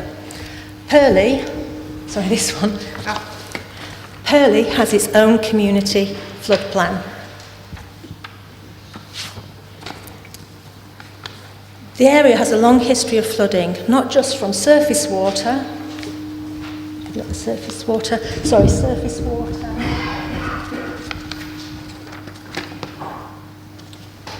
Right, thank you. Not just from surface water, but and more destructively from groundwater. The Coulsdon and Cater and Bournes, first recorded in the 17th century. An underground watercourse that rises to the surface approximately every 7 years. The Council's Section 19 flood investigation reports can be referred to online for evidence. I've worked in Purley for 20 years and seen numerous flood events. You're essentially proposing building adjacent ground zero. Cumulative development over the decades, non-maintenance, no increase in the capacity of the drainage infrastructure, and climate change, things can only get worse. The Met Office suggests there's now a 1 in 3 chance of monthly records being broken in England and Wales during the winter in the next decade. Lagoons, complete with weir gates, have been created in Woldingham to hold back the Cater and Bourne, which is a start. But what if it cannot contain a river? In the last major flood event, the Kenley Waterworks was in great peril, within 10 millimetres of failing. The Bourne will rise again, such is the nature of the beast. The emergency services work tirelessly to protect this facility, which extracts between 15 and 30 million litres a day from boreholes, serving 20,000 homes with safe drinking water. Valves have been installed at the waterworks to be activated only in emergency by Cobra. These will ensure flood water is directed away from the area, downhill towards Purley. At a recent council meeting, it was declared much work has been done, but the flood risk remains. There's a lot more to do. Thames Water are obliged to make connections regardless of the consequences. Anyone has the right to connect. They are not in any position to refuse. Sewers are not sealed. In a storm event, surface water inundates the network, overwhelming them, and pressure from within causes manhole covers to burst, flooding homes and businesses with raw sewage. Granted, the upper floors won't flood, but the additional waste from all these new homes will contribute to effluent flooding, risking the health and safety of the entire community. Reduce the quantity, reduce the sewage. When Purley floods again, and it will, businesses won't be eligible for flood affordable insurance policies. Properties built after 2009 cannot apply either, because the government expects us not to be building in flood risk areas. The scheme runs out in 2039. By then, the government expects the UK to be flood resilient, which means we've got to start planning now. Sorry, I'm a bit nervous. Could you tell? I'm sure you're not alone. Water deeper than 1 metre causes structural damage, and should the basement car park floods, if plant rooms are located below ground and become submerged, the entire tower will be without services. The Environment Agency will have been consulted for advice, but all too often local historic knowledge is ignored, with devastating consequences. We need joined up thinking, fix the infrastructure, then build. The proposed should be modified to reflect the problems in the area. To provide betterment, the surface water must remain on site, not discharged into an already delicate infrastructure. SUDs should be oversized, rainwater harvesting plant installed for grey water supplies. Finally, the National Planning Policy Framework clearly states inappropriate development in areas at risk of flooding should be avoided by directing development away from areas at highest risk, but where development is necessary, making it safe without increasing flood risk elsewhere. To protect existing homeowners, the flood alleviation scheme from Caterham through to Purley must not be hampered in any way by this development. Thank you. Thank you. You've got a statement there. Would you like to let the lady behind have it so that it can be copied? And if there are any parts of your your boards, I can leave any of these here, and I'll put them all on. What would be simpler is if you could make copies of the salient bits of the board and then perhaps hand them in later today. Yeah. Shall I prop these up here for the time being? Thank you very much. Thank you. Thank you, everyone. I'm sorry. So, Laura String.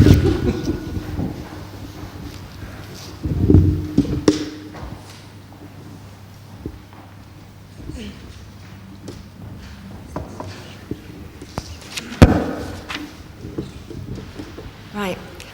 I object to this planning application, and I want to discuss the lack of parking spaces. Only 37 parking spaces for 220 flats, and the effects that overspill is having on the residents of Purley. Overspill is where cars are parked in nearby roads when parking is not available on site. These parked cars restrict the flow of two-way traffic when cars are parked on both sides of the road. And as cars stop to allow the car travelling in the opposite direction to pass, more carbon dioxide emissions are produced, which affects the health of the residents in Purley. The Croydon Draft Air Quality Action Plan says road transport is the main source of air pollution in London.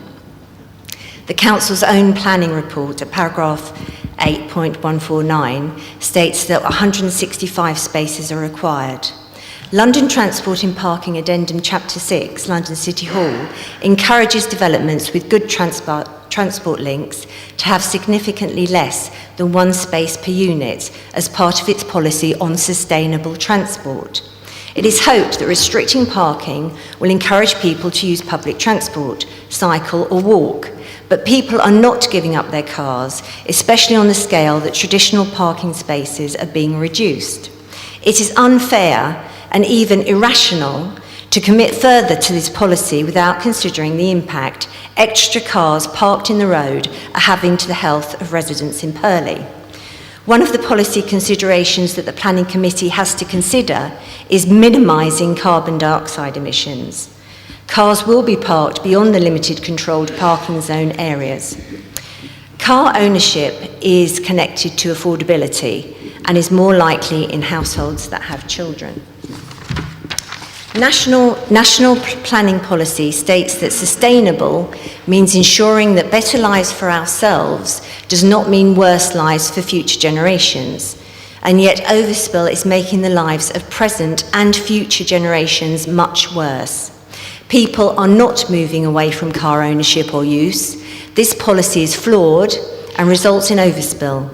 It is making the simple task of taking children to school or travelling to work exceedingly stressful due to busy roads and an increasing health hazard because of increasing carbon dioxide levels. The provision of 396 long-stay cycle parking spaces is further evidence of how flawed the perception of people's transport use is becoming. It is complete fantasy to think that high numbers of people are switching from car use to cycling, and any models that support this concept are flawed. And I just want to mention about the housing crisis, which was brought up again, and the desperate need for houses being built. And I feel that an unfair burden is being placed on the residents of Purley to provide this housing, and I think that central government should actually take more help people in Croydon and London with the housing crisis. That's it. Thank you. Alan Bates. Thank you, sir.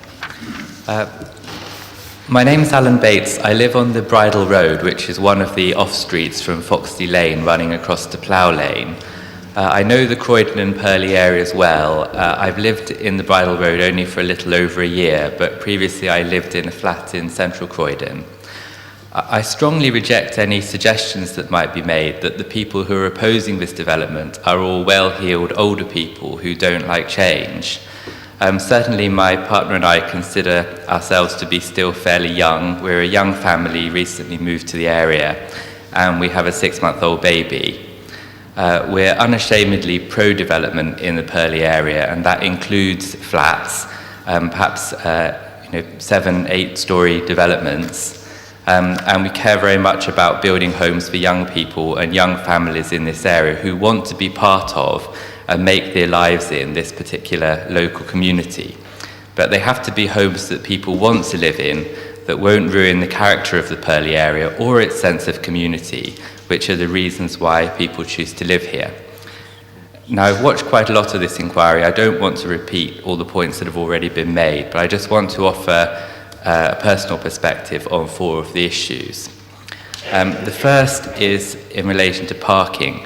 There is already a parking and associated road safety problem on Foxley Lane, which affects the many school students who cycle up and down Foxley Lane to get to John Fisher Secondary School. You may have noticed, sir, that there is supposed to be cycle paths on both sides of Foxley Lane, so in both directions. But the cycle path on the southbound side of the road cannot be safely used due to parked cars, and that's even though at the moment there's fairly few parked cars on that side. Around the immediate vicinity of where we are, there are double yellow lines, but for most of Foxley Lane there are not on either side of the road. And as many of the houses on the southbound side do not have off-road parking, there are a number of parked cars on that side of the road. And that means that if you're cycling, as I do, you have to repeatedly pull out from the cycle lane, which rather defeats the point of them. And this is often dangerous for 2 reasons. First, because the road is narrow when you have 2 cars passing each other and there's not enough room for a bicycle too. And secondly, there's the fact that the road is such a steep slope, which encourages many of the southbound drivers to drive at well past the 30-mile-an-hour speed limit. It's, to my mind, beyond reasonable doubt that if you only have 37 parking spaces for over 200 flats, and you've also got people coming to the church for various activities, you will have a lot more on-street parking on Foxley Lane, not just on one side, but on both sides. And in relation to the people parking on the northbound side, they will be parking probably partly up on the pavement. And that will all make the cycle lanes unusable in both directions. The road is on a busy bus route, and so buses need to be able to pass each other. It will be an incredibly tight squeeze with the cars parked both sides, and cyclists will be at much higher risk. And you will also, I suggest, get cars parked on Plough Lane, which is again a narrow road already as a result of the few cars that are already parked there on the southbound side, and so a significant increase in the parked cars will make things much worse. The second topic is the height and aesthetic form of the scheme and whether it would enhance the area. I don't want to repeat other people's points, but I suggest that public opinion is of some significance here, because, of course, these things are partly a matter of opinion in that they're in the eye of the beholder, and you, sir, will no doubt form your own view. What I'll say simply is that my view is that the 17-floor part of the development is, by any standards, an exceptionally out-of-place development, out of all proportion to the other buildings. I suggest you only have to look at the artist's impression or just stand outside Pizza Express and imagine what it will look like in terms of towering over the high street like a watchtower. It's also, in my view, again accepting these things as subjective, an exceptionally ugly tower in terms of its design. There doesn't seem to be anything special to recommend it architecturally. The lattice pattern, for want of a better description, on the outside will do little to disguise the fact that this is otherwise an extremely basic and unimaginative tower. And I suggest this can't be effectively mitigated by things like the crude addition of trees at the top, because that will make things worse. Anything like that would make it worse by drawing the eye upwards to the top of the building, which would increase the extent to which it appears to tower over the rest of the town. Third topic is density. You've already heard, sir, about the density exceeding the London Plan guidelines. This area is not central London or even Clapham or Tooting. People choose to live here because it provides a balance between town and country, and usually they know the area. Either they grew up here or they've come here to start a family. And I'm all for affordable new homes, but they need to be homes that young people, including couples and young families, want to live in. That's people who already are or want to become part of the community. And so we need flats that are suitable for that, and thus suitable for the character of the locality, not dormitory housing or rabbit hutches for people whose only connection with this area is going to be to commute from Purley Station.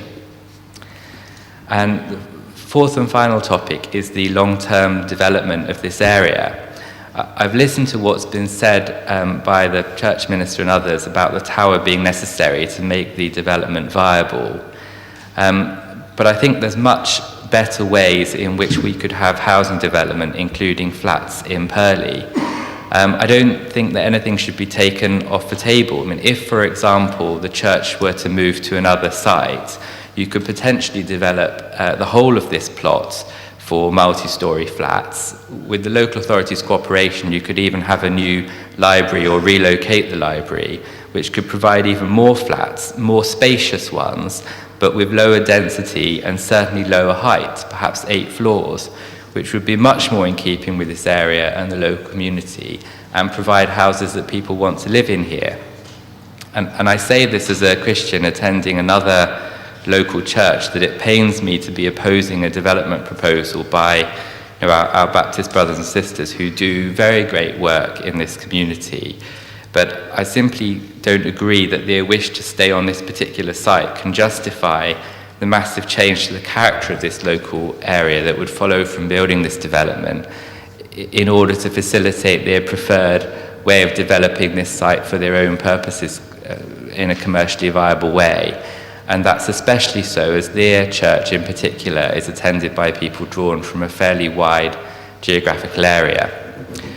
So I'll bring my submission to an end by simply saying this. I know nothing about planning law, but I do know that this application is a watershed moment for Purley. Either we will have relatively low-rise developments of flats and small homes, promoting a sense that Purley has a distinctive feel from central Croydon and providing a good mix of homes for local people, so the reasons why I moved here.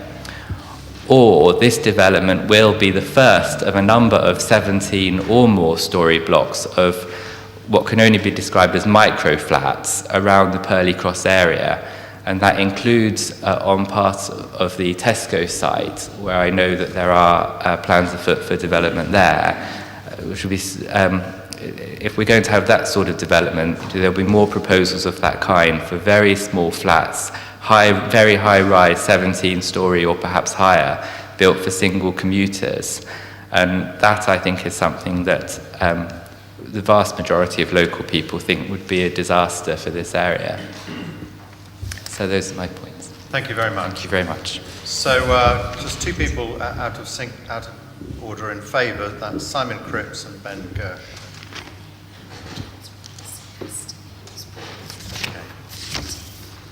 Okay.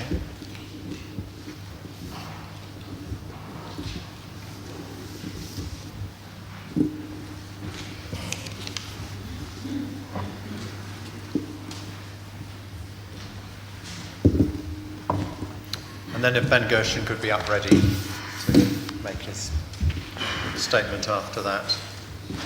Afternoon, thanks for letting me speak at this. I'm Simon Cripps, I'm the chairman of the Purley Business Association and the chief executive officer of the Purley Business Improvement District. And so we're representing 180 businesses within the Purley bid area.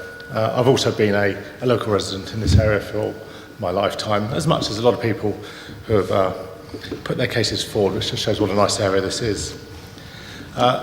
Purley does continue to change, and has changed ever since I've been here. We know there's a much greater demand on living accommodation, as we've all spoken about quite a lot before. Going back to when I was a boy, even Streatham looked like it was kind of like almost in the countryside. But now, as we know, there's a much greater demand for houses, and it's just something that's growing out from the centre of London. As the bid works, we established a few years ago, and we took into the consideration the residents and the businesses and drew down to 5 different key topics. Now, these key topics were access and parking, business engagement, clean and greener, perception and image, and safer streets. Oh, sorry, okay. We've got 5 key areas within the bid, which is access and parking, business engagement, cleaner and greener, perception and image, and safer streets, which all of these touch on points which work with this development. So the access and parking, there's a key point with going down Russell Hill Road, where there's a kink at the bottom. And working with Steve O'Connell, TfL, GLA and the developers, there's an option to straighten up the kink at the bottom, which will significantly improve the traffic flowing through from the Purley Way down through. I mean, if anyone's been at that corner, you just hear car horns all the time. So we understand that was an option. Working with Steve O'Connell, we now believe that that is built as part of this development, which we really strongly push for, because this will much improve the access through that area. Parking, we don't think that's going to be overly affected. I mean, it's been discussed time and time again, so I won't labour the point, but we strongly recommend that we don't have licences, as I think is in the proposal, for the residents of this block, because otherwise we're taking up the multi-storey car park and the residents, etc. So we support that as well. Sorry. Okay, so we don't, as a bid, we don't actually see that the parking will be that big an issue, as we see that there aren't going to be licences for people, and people in these flats accept that it is part of their terms of having a flat, that they're not going to have the car parking. That's our perspective on it. And particularly also, we want to make sure that they don't get the licences for the multi-storey block. Now, with regards to the business engagement part, within the area, trading times are tough, are really, really hard. You can see a couple of businesses closing down within the area. The business rates have gone up quite a bit, and we need the influx of people in this area. We do need more business in this area to keep the town alive. It is really troubling times for this town, and this development will help it. There is a lot of work being done with permitted development, which is taking over existing offices and businesses and converting those to flats. We see this as a great opportunity of basically a waste of space. So we're not taking over offices or businesses, we're actually developing on empty land to create commercial, some residential, and a lot of community use buildings here. So we see this as a really good development into the town. Also, with regards to the community aspect, we see that this will increase not just the footfall, but the dwell time within Purley. If we're attracting parents with kids, then they'll be spending more time within the town. If you have happy kids, you have happy parents, they spend longer in the town and they spend more money within the town and keep the local economy going and thriving. The third point that we have is cleaner and greener. Now, the cleaner bit is obvious. That's been a mess since I was a boy, about a few years ago. And it just needs to be developed. We all agree with that. It just needs to be developed.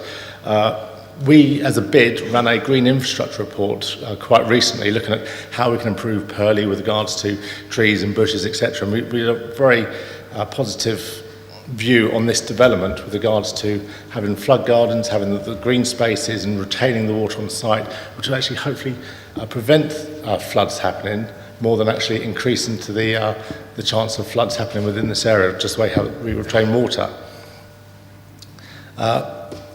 Fourth, perception and image. When starting up the bid, we spoke to loads of people and they just see Purley as a drive-through town. It's just the convergence of two major A roads. There's nothing special about Purley if people see. I mean, I love the place, but people just see it as a drive-through town. This will make it a bit iconic. It'll change a derelict site, which sends out all the wrong messages to what Purley is. Most people see of Purley is this empty derelict site and just don't look at it as a nice place. Having a nice, iconic building will be great for the town. It will say, look, this is a good upcoming town, a nice place to live, some place to invest in. Particularly with Westfield and Hammersmith coming on, we need to actually develop our business, develop the income into the town. Safer streets, already mentioned, that kink at the bottom of Russell Hill Road. If we straighten that up, hopefully that'll reduce the amount of accidents. We can see from the crash report that it is a black spot at that area of the road. So by taking that land option and straightening up that road will significantly improve the traffic and the flow of traffic through the town. So essentially we see there are many, many benefits for this, and of which I think the majority of people here think actually it does need to be developed. Of course there is the elephant in the room about the height of it. And we look at something that's been approved by both parties that goes, start off 8, 12, whatever stories. Most of the development is really nice that it keeps below the tree line. And so as soon as you go above that tree line level, it will be an iconic building, which you can see from far away. So let's make it a nice, strong statement that this is Purley, it's a good place for business, it's a good place to live. And as the Purley businesses, all 180, we support this development. Thank you. That's that point. So, Ben Gersh. Inspector, is it possible to ask a couple of questions? Yes, of course, because Thank you. Yeah, he was in favour. Yeah. The fact that's why I wanted to try and keep them separate, but there we go. Doesn't always work. Right, I have two main questions. Yeah, I mean, generally speaking, No, you carry on, that's fine.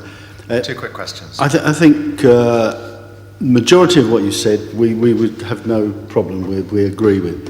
I think the 2 points are, could you not actually achieve the same without a 17-storey building, and the concern of that effect that it will have on the existing parade in Brighton Road? So what was the second point? Well, a big building will have an effect on the actual atmosphere and feeling in the shopping parade in Brighton Road as you look towards the new building.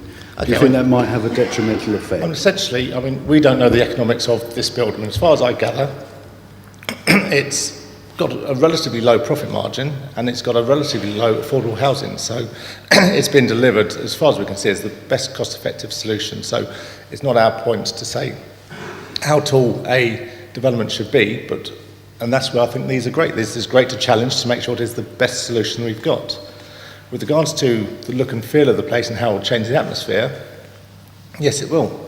And going back, as I said, 20, 30 years ago, when we had the green space on the where the reservoir was, that's now Tesco's, which has changed the town, for better or worse, but we all probably shop there, and it makes a difference. The place in the town will change. Okay.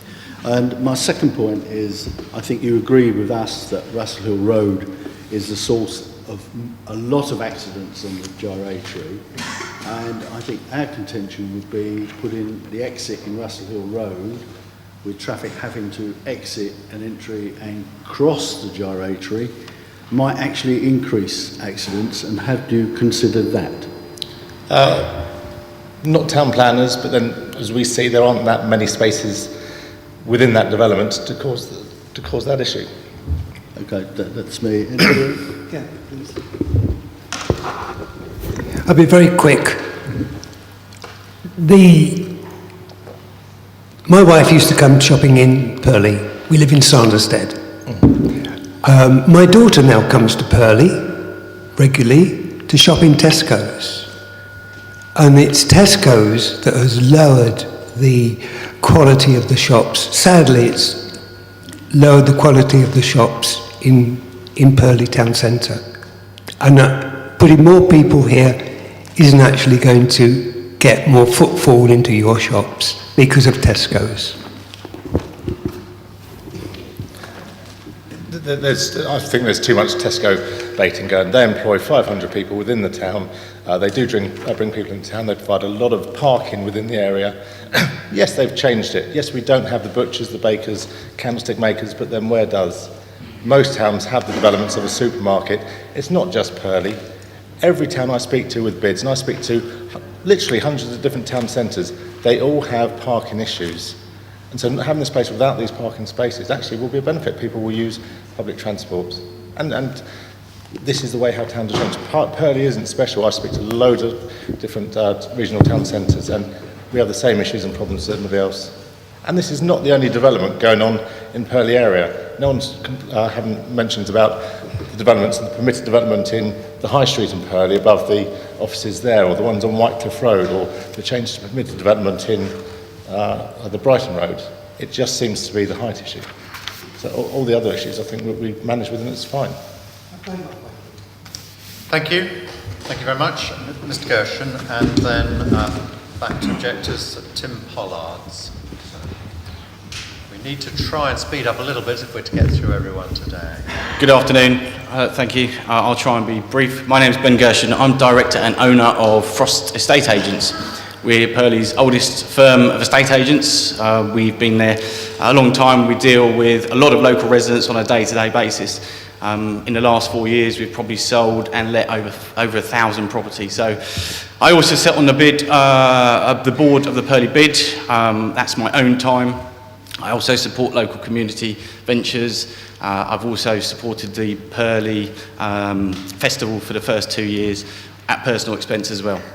I speak to local residents every day about this matter, so I think I've got certainly something to say.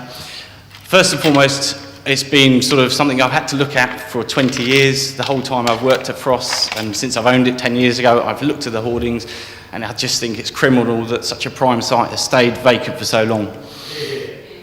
Thank you. The Thornset Group came about 5 years ago, first and foremost, when communication started with me, and presented with me a much smaller scheme. Can you price this for me? I gave them a GDV, and guess what? It didn't work. They went slightly bigger. It still didn't work. It got to the stage of where it is today, and that was the only way for the GDV, the gross development value, to work. So it's not out of sort of greed. This is out of necessity for the site to actually work for the community, for Thornset and the church and everybody else around it. Is it a large scheme? Yes, it is. But does it work? Absolutely. The residents are objecting. Yes, but there's a lot that are saying very positive things about it. I'm hearing that on a day-to-day basis. And whilst I respect my elders greatly, you're wrong with this. You really are. You really are. You know, it's a great scheme that the younger people want. First of all, if you go to the issue of parking, well, we've got another development in the town centre on the High Street, Venture Lofts, that we've been dealing with for the last 6 months. 40 apartments with over a 50% allocation of parking spaces. How many of those spaces got taken by the purchasers? Just 3. Guess what? They were all young buyers that didn't have cars, didn't drive, don't want a parking spaces. A large proportion of this development is going to be for smaller flats. Again, the parking will not be needed. They will not have cars. They will not be parking on the streets around us. It will not happen. And that's within literally the last few months, we've dealt with that development. If you look around the town centre itself, every commercial premises has residential apartments above them, and none of them have parking spaces. That's been like that for years and years and years. That hasn't changed. Hasn't changed pressures. The fact that there's not going to be more than 37 parking spaces means there's not going to be more than 37 cars coming inside and out of the development. Is that going to add to the congestion? Absolutely not. The parking is not an issue. The size of the building has to be what it is for it to work. And I do believe, as I said, yes, there's a lot of objection, but I do believe there's a lot of people who are for it, but they just don't shout and scream like the people who are objecting. But I can promise you, I see and hear that on a day-to-day and a weekly basis from the people I go to see, that my staff go to see, that they want to see something happen with this site. It's been vacant far too long. It makes such a bad impression of the town centre that people coming from inner London to Purley, because yes, they want the commute, yes, they want the schools, yes, they want to have green spaces close by, want to live here, but they come and see what's here at the moment, and it is it's a poor image that we have. We need something to change the image of the town. 17 stories is more than any other building, yes, but is that really going to have a detrimental effect? No, it's not. Quiet, please. So, as I said, I speak to local residents on a day-to-day basis, and whilst there's as much objection against it, there is as much positiveness and desire for it to actually happen. And I can promise you that on a day-to-day basis, I'm seeing that. Any quick questions, Mr. King? Yeah, two quick questions. You quoted another site in Purley where the residents haven't taken up the parking spaces. Do you think if those parking spaces weren't 10 to 15,000 pounds to purchase, that more residents would have taken them up? No, because even on the inquiries and the viewings and the discussions that we have with the purchasers, when you offer them a parking space, they said, we don't drive, we don't have a car, we don't need one. And the second bit, you said that you didn't believe that the exit onto Russell Hill would cause congestion. I think we have some issues with that, and in particular, you didn't mention when 40 or 50 cars will try and leave an event on the same time. Do you think they might cause congestion at that time? There's every possibility it would have an effect. However, you know, if you look at 50 cars over a 10 or 15 minute period, is it really going to dramatically affect that stretch of road? Well, there's traffic lights at the bottom, so they'll have to come out in sections. So it's not as if they can all come out at the same time. So with the traffic lights there, I can't imagine how it's going to affect the cars on the road. It's going to affect more the people coming out. They're going to have to wait probably a bit longer just to come out. So I think that is actually our point. I think you've made it several times, Mr. King. Okay, can we move on to Tim Pollards, please?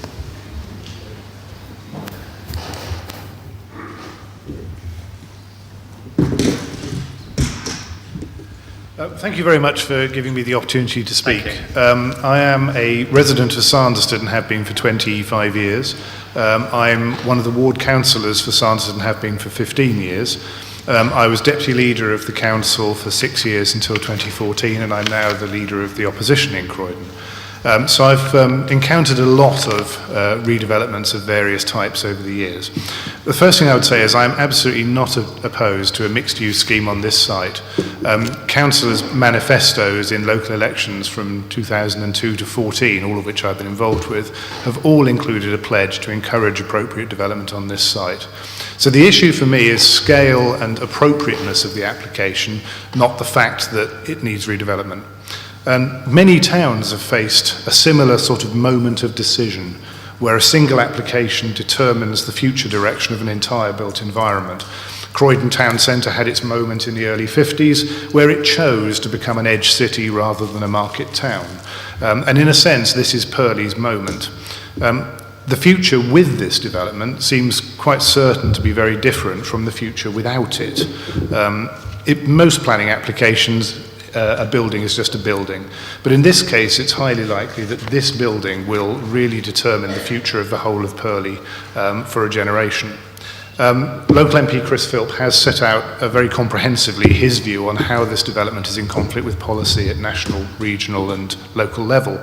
And this case, I think, has been extensively tested in this room before, so I won't repeat any of that, but I would say I do support Chris's points in full. Just a couple of things to say in addition to what he has said.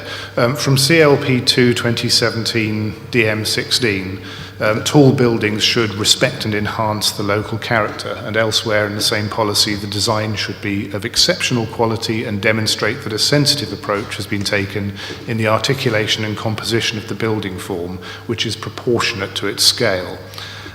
Personally, and I have to accept here that, of course, views on architecture are always personal and are not a matter of fact, I don't believe this scheme in any way respects or enhances local character, and my personal opinion of the design, as set out so far, is that it's bog standard at best.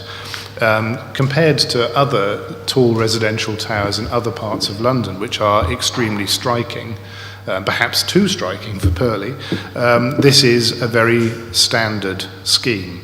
But it would still be in every way completely different to every other building in Purley, or in fact, for that matter, any other building in the borough south of the town centre. As a development, it actually wouldn't be in any way out of character in Croydon town centre. As articulated by Chris Philp last week, there are other policies in CLP1 SP4 which it can be strongly argued that this proposal contradicts. The positive contribution to the skyline, the high quality public realm appropriate to the scale and significance of the building, which I would argue are significantly impacted or not dealt with in this application. There's been much talk this morning about landmark buildings, and I think there is often a misunderstanding about landmark buildings that they have to be big in order to be a landmark.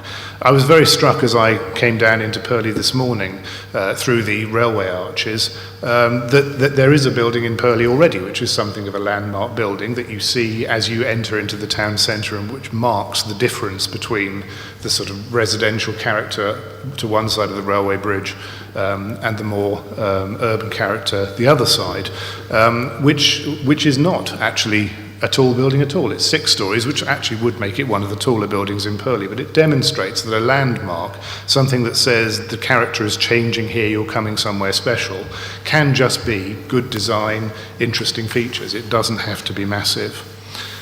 Councillor Steve O'Connell this morning spoke extensively about the southern site, and I would entirely support everything he says about the massing effect and the tunnelling effect you will get as you go up the hill in between these 2 very large developments. We've talked a lot about parking, and I won't restate those arguments, but I think it is worth observing that in terms of public transport, if you want to go from Purley north, the public transport is superb. Well, it is if Southern Rail allows it to be. If you want to go south, it's pretty good, albeit there's more changing required to get to quite a lot of the destinations. If you want to go east-west, actually the public transport is pretty poor. And I don't think there will ever be a meeting of minds about the requirement or otherwise for parking spaces, but I do think the point that actually when parking spaces are very expensive, it's an awful lot easier for people to say, I'll just find somewhere nearby to park. There is strong local opinion against this, and I accept that in planning law terms that doesn't carry a significant amount of weight. But I would say that the people who are opposing this are not NIMBYs. They're just local people who are concerned that this proposal will redefine Purley Town Centre for a generation, and is taking the town in a direction which they as local residents have not signed up for. So given the landmark nature of the decision, I would urge that policy be interpreted in the light of the directional change it would mark for the town, and great weight be given to those policies which are seen as suggesting that this is not the right development for the site. I'd conclude just by stressing again that I want to see this site redeveloped. I want to see the church develop its community offer. I want to see the site contribute to the housing needs of London. I just don't want this to happen at any price to the town. A smaller and less dense development which makes appropriate arrangements for parking in line with how people actually behave would be very welcome on this site. So I would therefore urge you to reject this application to enable a better one which can have local buy-in to come forward. Thank you. Thank you. I've been passed a note by Miles McCarthy, wherever he is, who just says that he should be on the list, and that's correct, you should be. I'll add you at the end of the objectors session, if that's all right. Well, you can be at the start of the supporting session. How's that? So next on the list is Philip Gibson.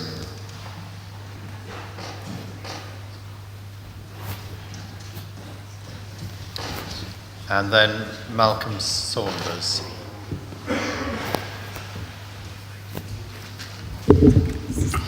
Thank you. Good morning. Can you hear me? Yes, I can. Thank you. I'm Philip Gibson. I've lived in Woodcote Valley Road, just a quarter of a mile away, for 37 years. I want to object to the application basically on what I term as landscaping. And in my document, I've put some caveats. I'm not an expert. I don't know the difference between material and immaterial. And any expressions I use will not be used in a professional sense. I'm sorry. Yes, thank you. I've put some illustrations in my document showing that the crest at the top of the Purley Way is at 350 feet above sea level, and it gives an expansive view from there of a broad, leafy, rolling topography down towards Purley and the North Downs beyond. Purley is noted for its wooded ridges, and this is eloquently described in 3.1 of the developer's heritage statement. It's located at the confluence of several valleys. The rolling landscape around is characterized by low-profile, contour-hugging development stemming from the final years of the 19th century and the first 3 decades of the next. In the summer months, this outlook is dominated by the massed crowns of broadleaf deciduous trees. Here one gets the first breath of approaching countryside, a gateway, if you like. The descent ahead, with its post and rail fencing, offers an enticing prospect of escape to friendlier skies. It is soft on the eye. On the contrary, if one looks back northwards from that crest on days of good air quality, the entire London skyline is visible. Purley awaits sedately at the southern foot of this crest. Croydon is a borough of distinctive and richly diverse townships and localities, some ideally suited to metro or urban-style living. Purley is emphatically not one of those. It shouts, farewell town, welcome countryside. In the developer's document, Townscape and Visual Impact Assessment, it states this is a change of high magnitude through a view of low sensitivity, and euphemistically they go on to say the effect is minor beneficial, damned with faint praise if you like. To borrow their usage, in my view, the effect is major detrimental. Less than a mile southeast of the A22 lies Riddlesdown Common, and in a further 3 miles the road takes you into and across the North Downs. That is followed by pretty well unbroken countryside, with the exception of 2 minor towns, until East Grinstead, West Sussex. 2 miles southwest of the site, off the A23, the open countryside of Farthing Downs, which has been mentioned, I know, before, is another section of the North Downs, and where the A23 passes the small town of Hooley, it then goes on through unbroken countryside for 40 miles, down to Brighton. I'd like to move from a distant perspective to a local perspective. Purley has seen significant amounts of residential construction and commercial building conversion recently and ongoing. None exceed 5 or maybe 6 stories in the town centre and 3 outside. The Tesco store development in 1991, and since redeveloped to superstore status, remains at just 2 stories. This company is said to be in the process of redeveloping, it's already been mentioned, for residential purposes, and it would find it hard to resist making an application were this announcement to go through. and it appears that it would receive council support, and I cite the source of that statement in my document. A 17-storey development of some, well, I've put 160 feet, it now appears it's 195 feet, and I have to say it's very hard to find that statistic in any of the documentation, is completely unprecedented and unique in this town and in nearby centres. For example, in Purley Oaks, and I've illustrated it with a photo, the highest building is another island site on the A235, less than a mile northeast. I also show the hexagon development in progress nearby. In Causden's town centre, there has been also recent and ongoing construction. We have the Cane Hill Hospital site of residential development, low profile. The Pizza Express building illustrated, which shows a 4-storey structure at the street level, at the main road level, and cleverly staggered elevation, rising to 7 stories as it goes up a slope towards the railway and away from the main road. There's also the recently constructed Aldi store on the Red Lion site. I think these kind of designs comply entirely with the character of the locality and fit nicely. This one doesn't. There is also another development at Lombard House, north 3 miles at the other end of the Purley Way. That appears to be about 6 stories, although it's hard to tell at this point, and that is much nearer into the township of Croydon. I'd now like to move to the context within the Croydon borough. For comparison, the central Croydon landscape conveys a sensible mixed development of graduated elevations as it nears the heart of the town.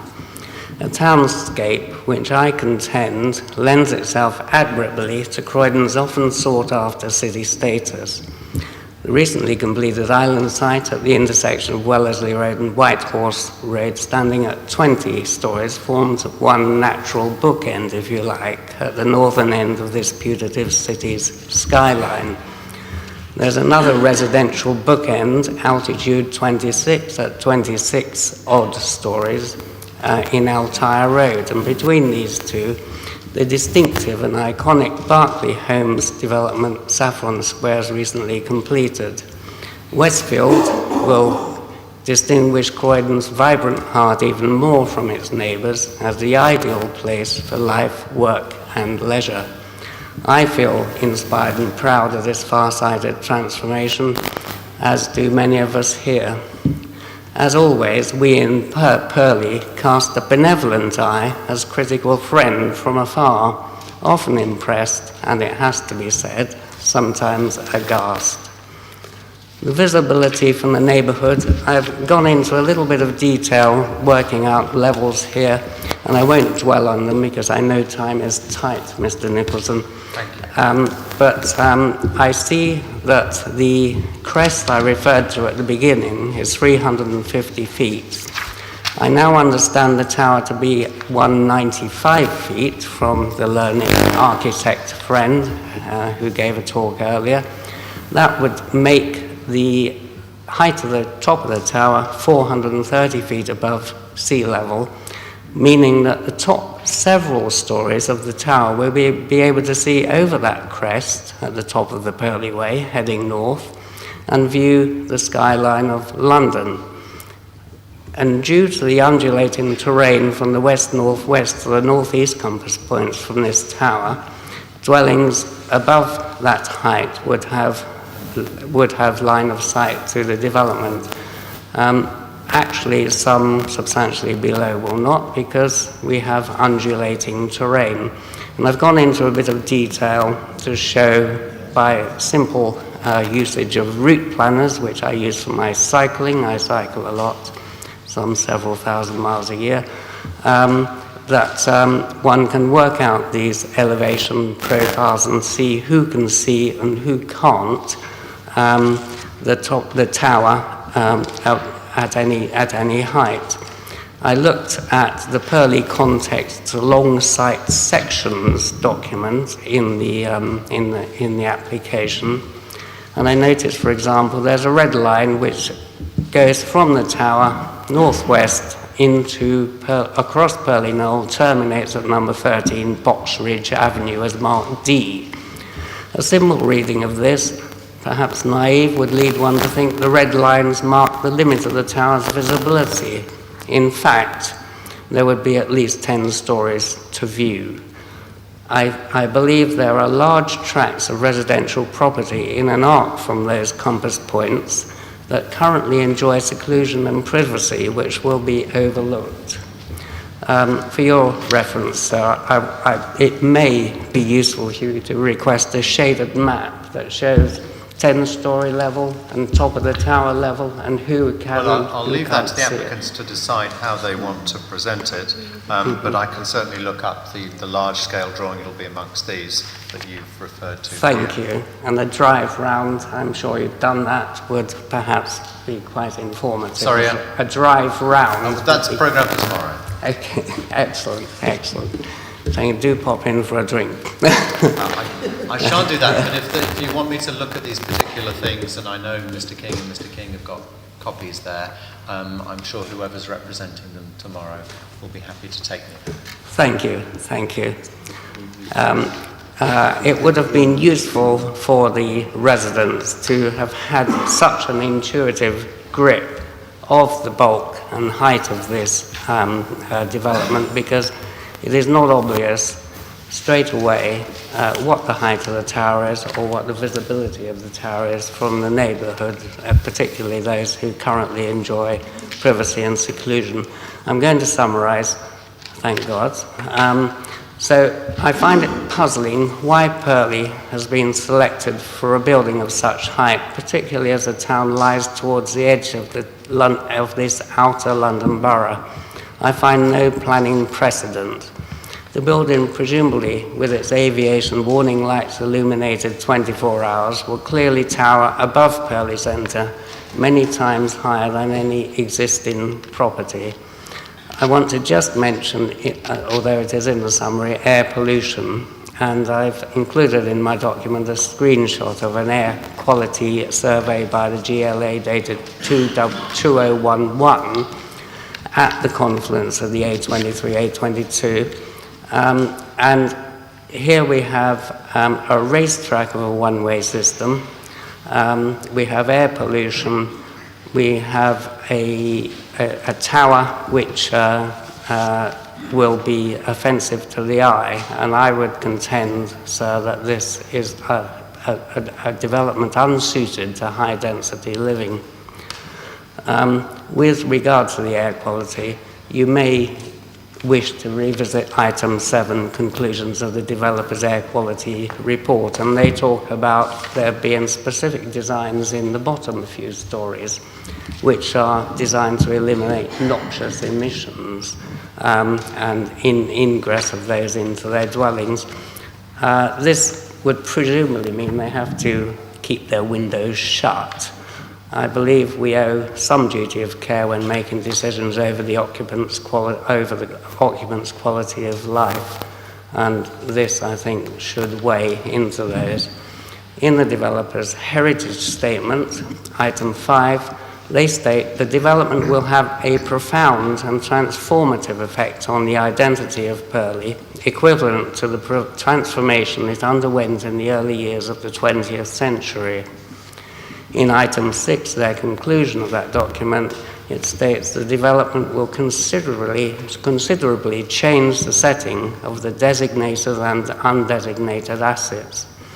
Having made that comment, seemingly in opposition to the development, the heritage statement then strangely proceeds to another report entitled Townscape Visual Impact Assessment, saying that assessment concludes there will be no loss of significance to the heritage assets. However, the heritage statement makes no positive assertion in support of the development. I have to say, sir, I'm confused, and that is the end of my statement. Thank you very much. I'll hear now from Malcolm Saunders, and then before we break for lunch, from James Robertson.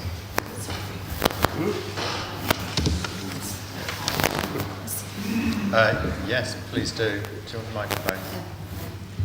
Sorry, can the owner of a Range Rover GX13ZZG please go to the car park as they are blocking somebody in who needs to gain access, please? Thank you. Right.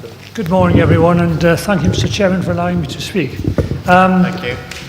My name is Malcolm Saunders. I live in Sanderstead, and basically I'm a realist and would just like to deal in practical terms, so won't be dealing with any clauses or sub-clauses in the documentation.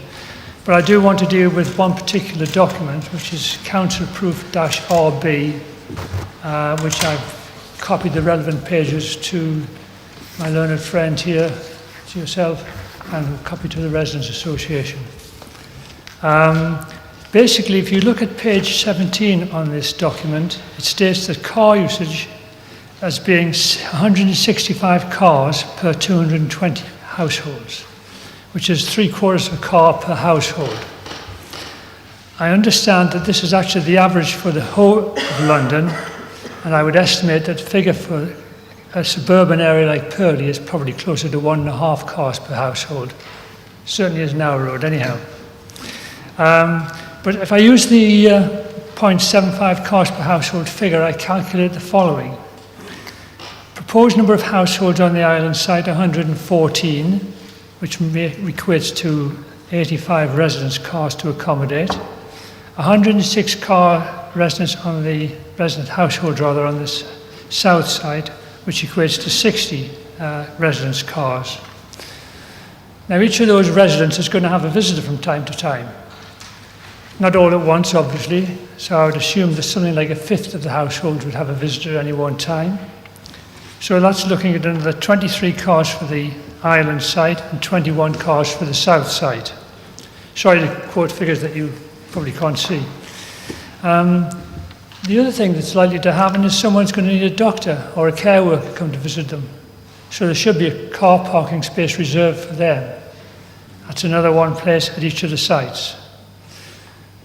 These days, people tend to get their groceries delivered by vehicle. And there's also the possibility that an ambulance might be required to park somewhere. So I maintain that there should be a space for a delivery van and for an ambulance. I say for a delivery van because if they have to carry goods up to the 17th floor, they're going to be blocking someone in for quite a time if there's not a space for them. So taking the total then, it looks like the total required for the island site would be 109 cars and 2 van/ambulance places. For the south side, 102 cars and 2 van/ambulance places. And the actual allowance is 28 and 9, which for the island site falls short by 81 car spaces and 2 van/ambulance places. And for the south side by an amazing 93 car spaces and 2 van spaces. However, I realise that you say visitors should find their own parking, and there are some parking areas around. But even if you discount those, the total car parking spaces required for the island site would be 86 and 2 van and ambulance parking places. And for the south site, it would be, I can't read this light, 81 and 2 van car parking spaces. So we fall short by a total of 58 car parking spaces on the island site and 72 car parking spaces on the south side. So where are these vehicles going to park? Well, we've already heard from a previous speaker about the Foxley Lane issue, and that's not really a practical one. Brighton Road, obviously no parking. Russell Hill Road, no parking. Banstead Road, no parking. Purley Knoll is probably the closest road, and they're all metered bays. And you probably might get 10, possibly 20 parking spaces at the most available. But as I say, they're metered bays, and I understand there's no resident parking permits to be issued. and they're already quite well occupied if you take the trouble to go down that road. Woodcote Valley Road, well, that's just over 300 metres away from this building here. But the actual nearest parking space on it is probably half a kilometre away, because there are yellow lines in the bottom half of the road. So parking there is not a practical issue. It's a bus lane, bus route, so very busy. There's a school about halfway up, so parents are dropping off children in the mornings and the afternoons collecting them. Furs Lane, that's over 300 metres away from here. And again, yellow lines at the bottom half of the road and very limited parking. So basically, there's very little parking around here for a resident to use. So on the basis of the total number of residential properties that we must reduce the total number of, on the basis of the car parking space alone, I think we need to reduce the total number of residential spaces allowed to a much more sensible level. I understand, obviously, that the developer has to make this a viable project, and they obviously want to maximise profit, I dare say. But I still think that's unreasonable to expect the residents of the area to put up with this particular situation where cars are imposed on them in parking in spaces which are not available.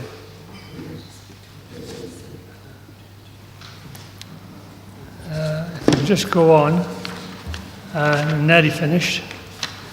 I've used the figures for the of 0.75 cars per household, but also if you look at document council proof RB again, on page 16, the council or the document admits that 28% of residents would travel to work by car. And this then implies, even if you only assume one working person per household, that the island site would need 32 cars, parking spaces available, and the south site would need 30 cars available. So we've got a shortfall of 4 car and 2 van spaces for the island site, and 21 car and 2 van spaces for the south side. Now, in actual practice, in this day and age, both partners tend to work. So I would maintain that that figure needs to go up by 48 cars for the island site and 45 cars for the south side. So we're looking at a total shortfall for both sites of 56 car and 4 van stroke ambulance places. And that doesn't account for the cars that are required for people who, although they may travel to work by bus or train, still like to have a car for use at the weekends and the evenings. So I think, to be honest, the whole scheme has been not well thought out. It doesn't help. And apart from the fact that the building is too tall, the car parking is totally inadequate, and totally inadequate for the area around. Thank you. James Robertson.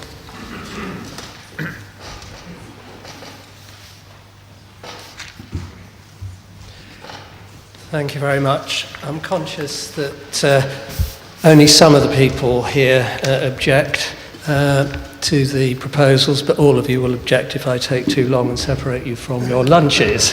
Thank you. I will try to be quick. I have no interests or affiliations to declare other than being a member of the Purley Residents Association, though I should note that their approval of this project is not based on any survey whatsoever of the members. It is an individual person's view in that Residents Association. I myself am a 20-year resident of Purley. I am a professional practicing economist with qualifications which are relevant, including a PhD in local and regional development. I have worked for many years in government policy formulation, evaluation and policy audit, in issues such as infrastructure and its impact on the economy, inner city generation, regeneration and policy, urban policy, and as part of these roles have held positions as Chief Economist of the Department of Employment, Chief Economist of the Department of Employment and Education when merged, worked at the Department of Transport as a lead economist, and as the Chief Economist for the National Audit Office, reporting to Parliament on the economy, effectiveness and efficiency of government expenditure. I will start by saying that it is clear all parties, including the Council and the applicants, accept that there are major deficiencies with the proposals. Very briefly, 18% affordable units against a Council minimum requirement, and I stress the word requirement, not option or what have you, of 30% and a target of 50% affordable housing. It is a high-density development, 15 to 20% above the required standard. It provides 10 family-sized larger units against the London Borough of Croydon target of 60%. Resident parking of 19 resident spaces against 220 units, plus 11, I think, for blue badge holders, and 1 for a car club. Against a standard assessment of 165. But the real question is not that these deficiencies exist. This decision, I think so, will be decided on the extent to which the elements put forward to mitigate these admitted failures is valid and are material enough to offset the reasons to reject. I have set out the detailed thinking behind my comments in papers which I think you have there, and everything I say today is thoroughly referenced. My methodology is not to argue the toss about which policy says what, and my policy analysis is better than yours. I am going to take as my starting point the paper that was prepared by Croydon Planning Committee, which indeed set out the thinking as to why the failures against the standard policy requirements were in fact thought not to be sufficient and were offset. On affordable units, it is in fact clear to begin with that mitigation at all, since this is a requirement, is probably not a valid thing to be arguing. The policy is the policy. There are no exemptions in planning policy, as far as I'm aware, for good causes, however good those causes are. That alone, I think, weakens the proposal significantly. But even if a mitigation is allowable, no one has demonstrated that the other benefits claimed really exist, how significant they are, or if they would be taken up. And indeed, if there are community facilities which incur a charge to use, that turns it into a purchase and not an offset. A number of doubts have been raised about this. The GLA suggested an appraisal of affordable housing and the extent to which it would have been provided had there been no need to cross-subsidise the church or community facilities.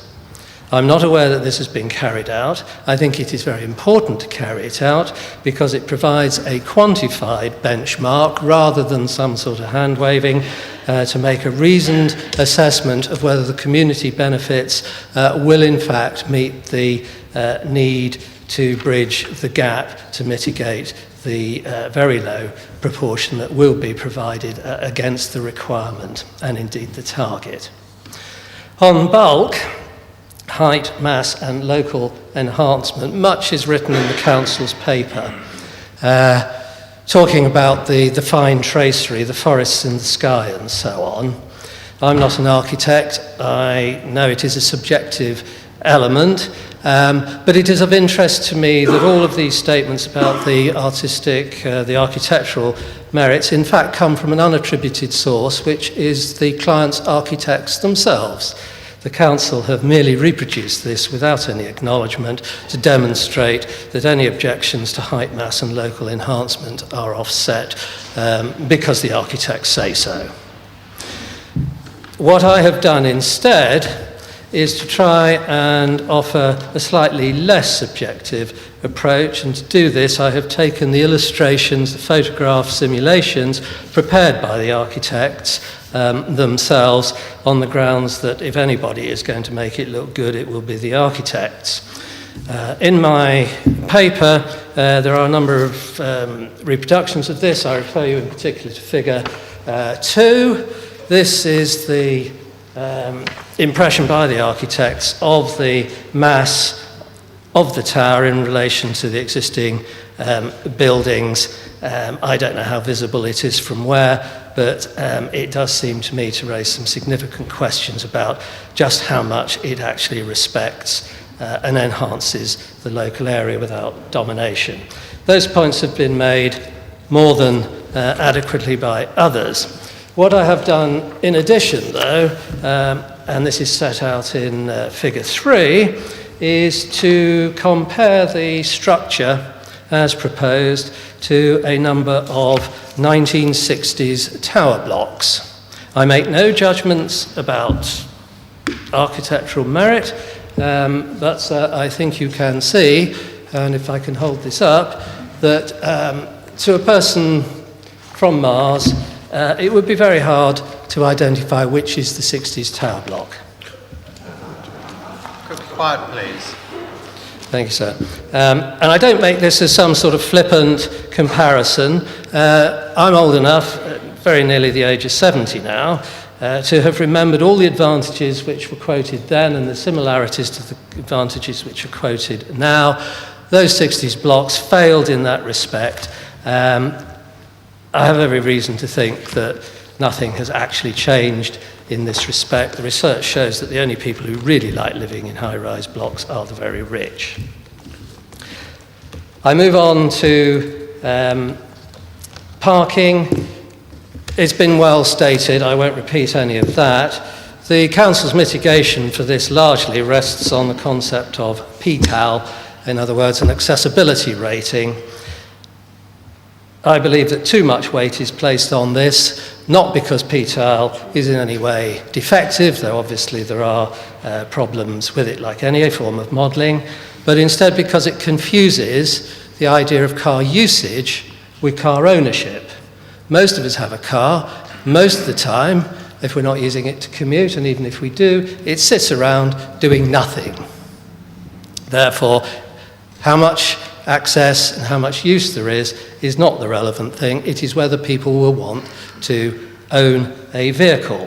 We've heard that people say they don't want vehicles, but let us look at this type of development. It will be, if comparable developments are anything to be going by, the marketed section of it, without not the affordable, would be selling from around £300,000 upwards to £500,000.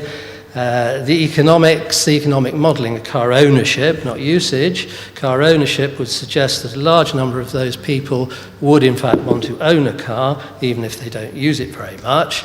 If this problem is solved simply by a circular process of saying, well, you can't have a car, you won't be able to park there, the people who might want to buy these flats, I think, might just decide they will go and buy something somewhere else. The GLA suggested a variation on the viability assessment. I would like to suggest another one, and that is whether this project is in fact viable.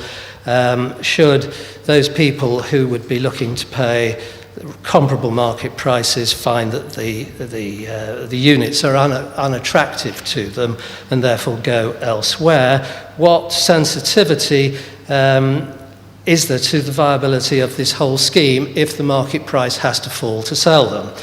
You may say that is outside the planning system. I would say no, it is not, because if in 5 to 10 years this becomes an unused piece of housing, a failure in that sense, then it will create urban blight, and that is something which needs to be researched, and I don't believe it has.